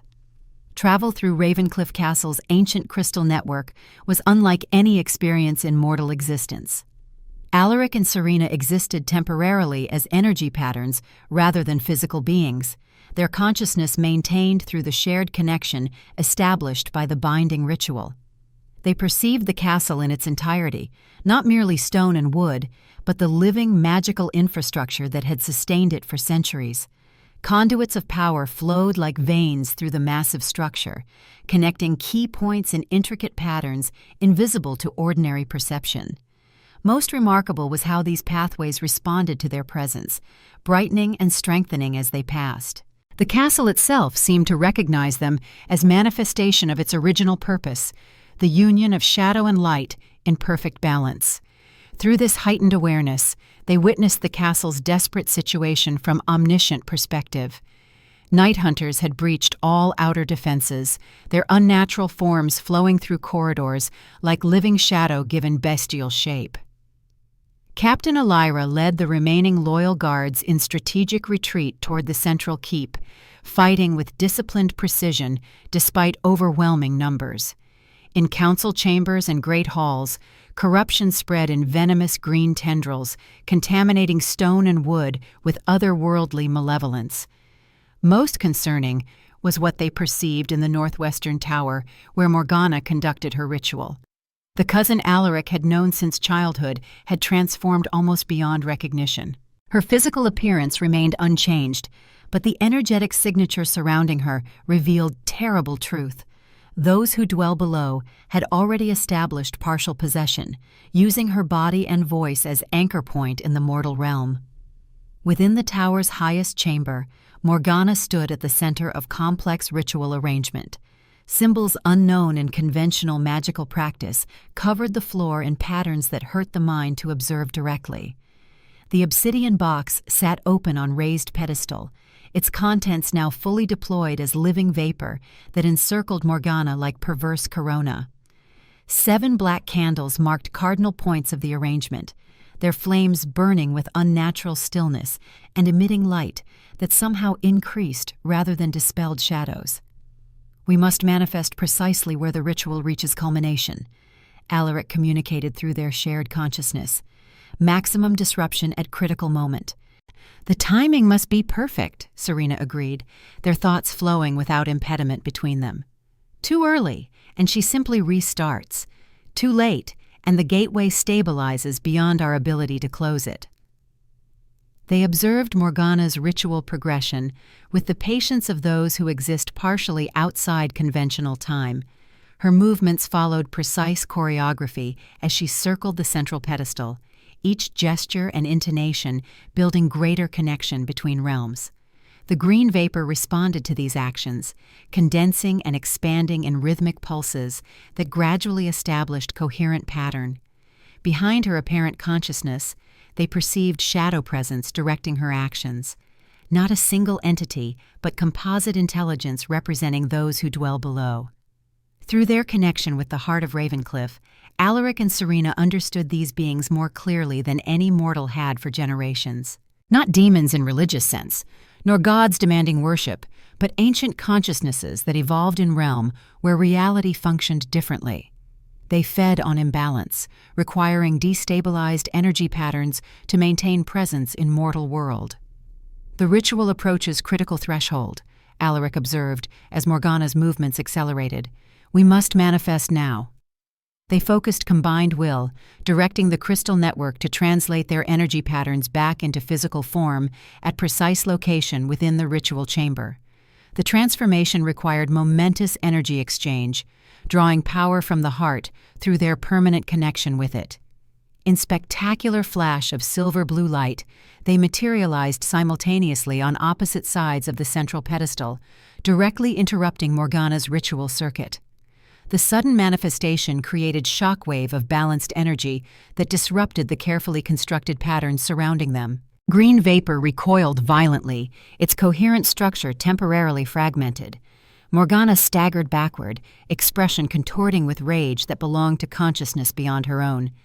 "Impossible!" she hissed, voice layered with undertones that echoed as if from great distance. "The pathways were sealed." "The castle remembers its original purpose," Alaric replied calmly, crown of ravens gleaming with transformed energy upon his brow. "As do we." He extended his hand across the pedestal toward Serena, who completed the connection without hesitation. Their joined hands created visible manifestation of balanced power, silver light and controlled shadow intertwining in elegant harmony. Where this energy touched the green vapor, the corruption hissed and retreated like water on hot metal. "Your binding ritual merely postpones inevitable," Morgana said, her natural voice increasingly overshadowed by otherworldly presence speaking through her. "This realm has grown too imbalanced over centuries to sustain itself. We offer necessary conclusion to dying age." "You offer consumption, not conclusion," Serena countered, her silver-song voice carrying harmonics that visibly disrupted the remaining ritual patterns on the chamber floor. "Balance can be restored without surrender to external dominion." Morgana's laugh held nothing human. "Balance? Your pitiful ritual affected 2 individuals, while corruption spreads throughout 7 territories. The gateway forms regardless of your interference." Indeed, despite their disruptive arrival, the ritual continued progression toward completion. The green vapor reorganized, establishing new pattern that circumvented their position. The obsidian box on the pedestal pulsed with increasing intensity, dimensional barriers thinning around it. "We cannot simply contain this manifestation," Alaric realized, communicating simultaneously through spoken word and soul-twinned connection. "The corruption has progressed too far." Serena nodded understanding, her transformed senses perceiving the same reality. "We must redirect rather than merely oppose." They maintained physical connection while adjusting their approach, no longer attempting to suppress the ritual energies, but instead guiding them through newly established patterns. Their transformed nature allowed manipulation of magical currents that would have destroyed ordinary practitioners instantly. Where corruption sought central convergence, point beneath the throne room, they created alternative pathways, redirecting energy through Castle's crystal network. Morgana recognized their strategy immediately. Her partially possessed form launched toward them with unnatural speed, fingernails extended into talons that dripped caustic green fluid. "You will not interfere!" the multi-layered voice howled. Without releasing their crucial connection, Alaric and Serena separated enough to avoid her initial assault. The scepter of shadows materialized in Alaric's free hand, responding to his transformed will. He swept it in defensive arc that created barrier of balanced energy, temporarily repelling Morgana's attack. "Cousin," he addressed the human consciousness still present beneath possession, "you've been deceived. Those who dwell below offer power only as prelude to complete consumption." "Liar," Morgana spat, though momentary uncertainty flickered across her features. "They recognized my rightful claim while you wallowed in curse-induced isolation." "They recognized useful puppet," Serena countered, her voice containing persuasive harmonics that reached toward Morgana's increasingly submerged humanity. "Vessel to establish gateway, nothing more." Conflict visibly warred within Morgana, her body convulsing as possessing entities fought to maintain control against rising doubt. This internal struggle provided critical opening as ritual energies reached culmination point. With perfect synchronization born from soul-twinned connection, Alaric and Serena channeled the corruption through their joined hands, transforming its fundamental nature through contact with their balanced essence. Rather than simply dispersing these energies, they directed them in controlled spiral that connected to the crystal network. The corrupted power, originally intended to create stable gateway for invasion, became purified conduit back to its source. The obsidian box shattered as dimensional energies reversed direction. Where gateway had begun forming, counterflow established instead. The green vapor throughout the chamber condensed rapidly, drawn irresistibly into this counterflow. Morgana screamed with voices that belonged to multiple entities, her physical form temporarily hosting consciousnesses being forcibly extracted and returned to their native realm. Throughout Ravencliff Castle, similar effect manifested wherever corruption had spread. Green tendrils withdrew from contaminated surfaces, stone and wood returning to natural state as malevolent influence receded. In corridors and chambers where night hunters had gained entrance, the creatures dissolved into component shadows that dissipated like mist under morning sun. The counterflow intensified to blinding radiance centered on Alaric and Serena's joined hands. The chamber itself groaned under dimensional pressure, ancient stones shifting as magical currents beyond their original design specification flowed through the tower's structure. Cracks appeared in walls and ceiling as the counterflow reached maximum intensity. "The tower cannot withstand this energy convergence," Alaric shouted above the dimensional maelstrom. Serena nodded understanding, already calculating necessary adjustment. "We must ground the final discharge through the heart directly." They closed their eyes simultaneously, focusing complete attention on their permanent connection to the heart of Ravencliff far below. Through this connection, they established new pathway, redirecting the counterflow's terminal phase downward through the castle's foundations, rather than allowing catastrophic release within the tower chamber. Dimensional pressure peaked in spectacular confluence of energies. For one breathless moment, reality itself seemed to warp around them, multiple potential outcomes existing simultaneously. Then, with thunderous finality, the counterflow completed its circuit. Blinding light filled the chamber, forcing even their transformed perception to temporarily shut down. When awareness returned, they found the tower chamber transformed. The ritual paraphernalia had disintegrated completely. Where the obsidian box had stood, only scattered dust remained. The symbols covering the floor had vanished without trace, stone returned to natural appearance. Most significantly, the oppressive atmospheric weight that had accompanied interdimensional interference had lifted entirely. Morgana lay unconscious near the chamber's far wall, her body appearing surprisingly ordinary after hosting otherworldly presence. The unnatural aspects of her appearance had vanished, leaving only an ambitious woman whose reach had exceeded not merely grasp, but comprehensive understanding. "Is she?" Serena began, approaching cautiously. "Alive," Alaric confirmed, kneeling beside his cousin's still form. "Though what remains of her mind after such possession, I cannot say." Morgana's breathing remained regular, but her expression held unnatural serenity, entirely uncharacteristic of her typical intensity. The entity's departure had clearly damaged something fundamental within her consciousness. "We should return to the heart," Serena suggested, maintaining practical focus. "The counter-ritual succeeded, but we must ensure no residual corruption remains within the crystal network." Alaric nodded agreement, lifting Morgana's unconscious form with careful respect despite her betrayal. "The conventional route this time, I think. I suspect neither of us wishes to translate into energy state again immediately." The descent from Northwestern Tower revealed Ravencliff Castle in various states of disruption and recovery. 3 hours had passed since they had left Bran guarding the heart, 3 hours in which battle had raged throughout the castle grounds. Guards and servants moved with urgent purpose, addressing damage from night hunter incursion while establishing new security perimeters. Captain Elira, bloodied but unbowed, coordinated these efforts with characteristic efficiency. When she spotted Alaric carrying Morgana's limp form, she immediately dispatched escort detail to accompany them. "Your Majesty," she acknowledged with formal salute. The creatures dissolved approximately 10 minutes past. Similar reports from throughout the castle indicate complete withdrawal. Withdrawal, not merely defeat, Alaric clarified. Those who dwell below have been forcibly extracted from our realm. Their gateway collapsed entirely. Elira's professional demeanor showed momentary relief before returning to practical concerns.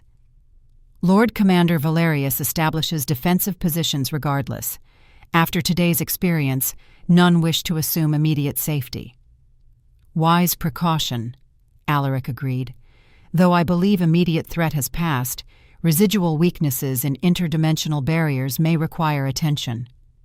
They continued toward the castle's deeper levels, encountering various council members who had emerged from shelter once active danger subsided. Lord Corvus, Morgana's primary supporter, blanched visibly upon seeing her unconscious state and Alaric's transformed appearance. The political calculation behind his immediate bow contained transparent reassessment of allegiances. "Your Majesty," he offered with newfound deference, "the Council stands ready to assist in recovery efforts." "Indeed," Alaric replied with measured neutrality. "I look forward to full accounting of the Council's actions during recent events. For now, focus on civilian safety and infrastructure assessment." The ancient chamber remained secure when they arrived, though evidence of conflict marked the approach. Bran stood vigilant beside the exposed heart of Ravencliff, his silver-edged blade bearing dark ichor from night hunters that had apparently reached the chamber during their absence. Multiple creature corpses lay partially dissolved around the perimeter, testimony to his effective defense. "You succeeded," he stated with characteristic understatement, eyes lighting with relief as they entered. His gaze sharpened upon seeing Morgana's unconscious form. "She lives?" "After a fashion," Alaric replied, gently placing his cousin on stone bench along the chamber's wall. "Her mind may never fully recover from hosting entities not meant for human consciousness." Bran nodded understanding, years as hunter having shown him similar aftermath in those who survived partial possession. "What of the corruption throughout the castle?" "Reversed entirely," Serena answered, moving directly to the exposed heart. She placed her hand on the crystal sphere, establishing direct connection to assess its condition. The counterflow purged all contamination from both castle structure and crystal network. "And beyond castle walls?" Bran asked practically. "Reports incoming from outlying regions confirm similar withdrawal," Captain Elira reported from the chamber entrance, having followed their procession. "Night hunters dissolved throughout the 7 territories. Green contamination receded wherever it had manifested." Alaric joined Serena at the heart, their hands meeting on opposite sides of the crystal sphere as before. Through this connection, they extended their awareness throughout Ravencliff's extensive magical infrastructure, confirming Elira's report with direct perception. The castle had returned to balanced state, ancient protections reactivated after centuries of dormancy. "The heart remembers its original purpose," Alaric observed, watching swirling energies within the sphere reorganize into stable patterns, maintaining equilibrium between shadow and light throughout the territories. "As do we," Serena replied, the simple phrase carrying profound significance between them. Their transformed bond had established something unprecedented in Ravencliff history, living embodiment of the balance upon which the territories had originally been founded. Neither wholly Ravencrest nor entirely Silversong, but perfect synthesis that maintained distinct characteristics of both lineages while transcending their historical limitations. 2 weeks passed before the Council formally convened to address governance implications of recent events. These intervening days had been dedicated to immediate recovery throughout Ravencliff Castle and surrounding territories. Structural damage required repair, injured defenders needed healing, and citizens demanded reassurance that supernatural threat had truly been contained. Throughout this period, Alaric and Serena worked in seamless partnership that demonstrated their transformed connections' effectiveness. Where traditional governance would have required formal consultation between separate authorities, their soul-twinned bond enabled integrated decision-making that maintained both perspectives without unnecessary delay. The council chamber had been thoroughly cleansed of residual corruption, its ancient stone surfaces scrubbed and ritually purified. 12 high councilors assembled around the massive oak table, their expressions ranging from genuine support to calculated neutrality as Alaric and Serena entered together. Morgana's vacant seat symbolized the most immediate political concern. Though still alive, she remained unresponsive in healing chambers, her consciousness apparently withdrawn to depths beyond conventional reach. Medical attendants reported occasional murmured phrases in languages unknown to territorial scholars, suggesting lasting influence from her temporary possession. "Councilors," Alaric addressed the assembly formally, the crown of ravens gleaming with transformed energy upon his brow. 2 weeks have passed since interdimensional incursion threatened the 7 territories. Before addressing future governance, this council requires accurate understanding of historical context that enabled recent crisis. For the next hour, they provided comprehensive account of discoveries made during recent weeks. Ancient records previously suppressed had been recovered from sealed archives, revealing territorial founding principles deliberately obscured after King Malakar's treachery. The original balanced leadership model, with Ravencrest and Silversong lineages operating in complementary partnership, had maintained unprecedented prosperity during the territory's earliest centuries. Historical revisionism served political purpose, Alaric explained, indicating documents laid before the council.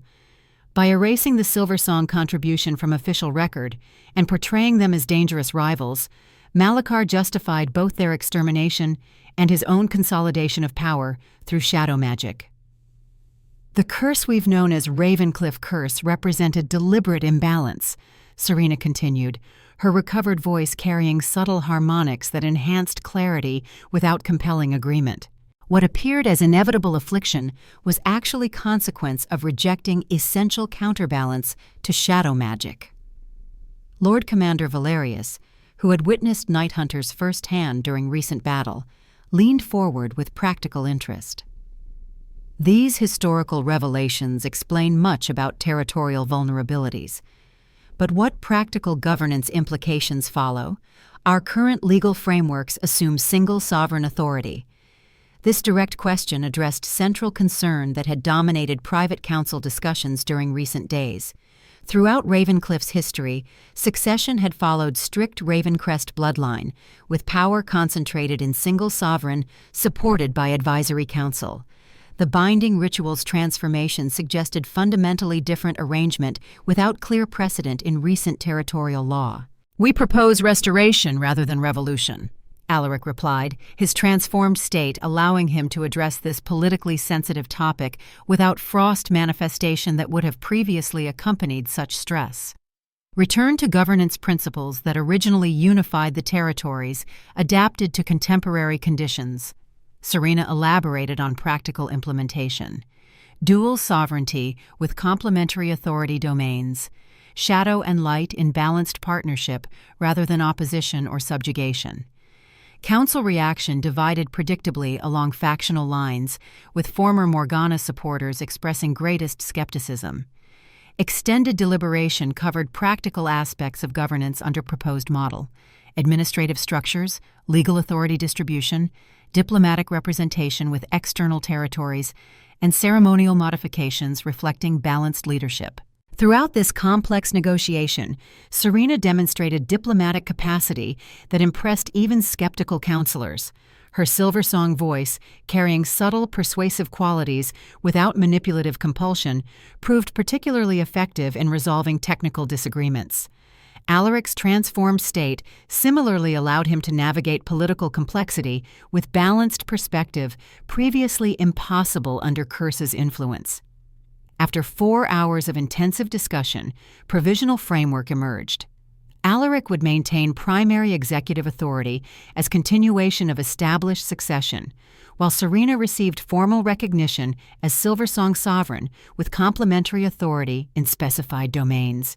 Their binding created legal union that incorporated both political and personal dimensions, reestablishing historical precedent long erased from official record. "A 3-month implementation period seems prudent," Lord Judicial Merrick suggested, representing legal institutions throughout the territories. allowing administrative adaptation while maintaining essential continuity. Agreed, Alaric confirmed, with comprehensive review at transition completion to address any unforeseen complications. As council session concluded, arrangements for formal territorial announcement were established. A proclamation ceremony would occur at next full moon, 3 days hence, with representatives from all 7 territories in attendance.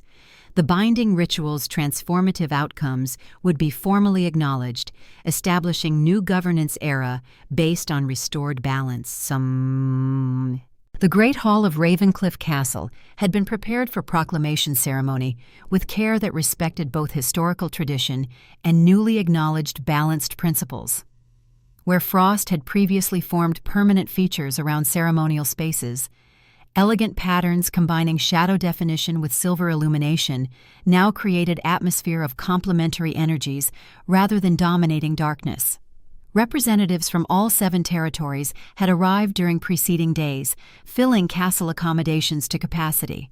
Political leaders, military commanders, guild representatives, and religious authorities assembled in the Great Hall, their diverse attire creating tapestry of territorial identity, united under common governance. Among these gathered dignitaries stood ordinary citizens selected by lottery from each territory, farmers, merchants, artisans, and laborers whose presence symbolized inclusive governance principles being established. This innovation reflected Serena's influence, embodying Silversong tradition that leadership remained connected to those they served rather than isolated in aristocratic removal. Bran stood beside the ceremonial dais, his new position as royal advisor and hunter commander reflected in formal attire that managed to appear dignified despite his clear discomfort with such finery. Captain Elira commanded honor guard arranged with perfect precision around the hall's perimeter, their armor displaying newly designed insignia combining Ravencrest Raven with Silversong Crescent Moon. At precisely midday, ceremonial horns announced the sovereign's approach. The massive doors swung open as Alaric and Serena entered together, their transformed appearance creating immediate hush throughout the assembly. 2 weeks had not diminished the visual impact of their changed state, particularly for those witnessing it for the first time. Alaric wore ceremonial armor of midnight blue with silver accents that complemented the transformed patterns now permanent across his skin. The crown of ravens gleamed upon his brow, its obsidian peaks now veined with silver that shifted with ambient light. Most striking was his overall bearing, regal authority maintained without frost manifestation that had previously accompanied public appearances. Serena complemented this appearance perfectly in formal attire that honored her Silversong heritage while acknowledging her transformed nature. Her gown combined silver-white fabric with shadow accent embroidery depicting crescent moon and stars. Her recovered voice had strengthened during intervening weeks, the musical quality that subtly influenced atmosphere, evident even in her formal greeting to assembled representatives. They ascended to the dais together, where the transformed throne awaited. Originally designed for single occupant, it had reconfigured following the binding ritual. Now wider and more elaborate, its right side maintained traditional Ravencrest elements, while left side incorporated Silversong motifs previously erased from official record. The transformation appeared completely natural, as if the throne had always existed in this dual-aspect configuration. Before taking their place upon the throne, Alaric addressed the assembly with clear voice that carried throughout the vast hall without magical amplification. Representatives of the 7 territories, we gather today to acknowledge transformation fundamental to our collective future. Not revolution that discards tradition, but restoration that honors original balance upon which territorial unity was founded. Serena continued seamlessly, their coordinated address demonstrating soul-twinned connection that allowed perfect integration while maintaining distinct perspectives. 3 centuries ago, balance between shadow and light was deliberately broken, creating instability that culminated in recent crisis. Today, we formally reestablish governance principles that sustained territorial prosperity during our earliest history. The formal proclamation that followed outlined specific governance modifications being implemented, practical arrangements for administrative transition, and philosophical foundations supporting these changes. Throughout this presentation, reactions among assembled representatives ranged from enthusiastic support to cautious acceptance, with notably few expressions of outright opposition. When formal proclamation concluded, Alaric and Serena took their place upon the transformed throne for the first time, completing symbolic confirmation of their joint sovereignty. As they did so, visible manifestation of balanced energy spread throughout the great hall, silver light and controlled shadow intertwining in elegant patterns that inspired spontaneous applause from assembled witnesses. Beyond castle walls, citizens observed unusual atmospheric phenomena as balanced energy extended throughout the territories. Aurora-like illumination, combining silver radiance with elegant shadow definition, spread across daylight sky, visible confirmation that fundamental change had occurred. In villages and towns throughout the territories, people gathered in communal spaces to witness this display, conversations turning to ancient legends long dismissed as mere folklore, now manifesting in observable reality. As evening approached, ceremonial celebration continued, with traditional feast honoring representatives from all territories. Alaric and Serena moved among assembled guests, their transformed presence creating atmosphere of genuine optimism rarely experienced during curse-dominated era. Political rivals engaged in constructive discussion. Territorial disputes that had festered for generations found paths toward resolution, and ancient competitions gave way to collaborative vision for territorial future. Later that night, after formal celebrations concluded, Alaric and Serena stood together at the castle's highest tower, observing their transformed territories from perspective that encompassed both physical landscape and magical infrastructure now visible to their enhanced perception. 1 month since the binding ritual, Serena noted, the passage of time taking on new significance through their transformed awareness, though it seems simultaneously shorter and longer. Conventional temporal experience poorly describes our current state, Alaric agreed, his hand finding hers with natural ease that reflected their soul-twinned connection. Neither entirely individual nor completely merged, but something unprecedented in territorial history. The aurora continued expanding across territorial skies, visible manifestation of transformation still unfolding throughout the 7 territories and beyond. Within forest clearings and mountain valleys, balanced renewal manifested in accelerated recovery wherever corruption had previously spread. Springs ran clearer, vegetation flourished with renewed vitality, and wildlife returned to regions recently abandoned due to night hunter presence. The transformation extends beyond governance, Serena observed, her enhanced perception detecting subtle energy patterns reaching distant territorial boundaries. The land itself responds to restored balance. As it was always meant to, Alaric confirmed, their shared understanding flowing without impediment between them, when shadow and light exist in harmony rather than opposition. Below in the castle courtyard, Bran supervised evening security rotation with characteristic practical focus.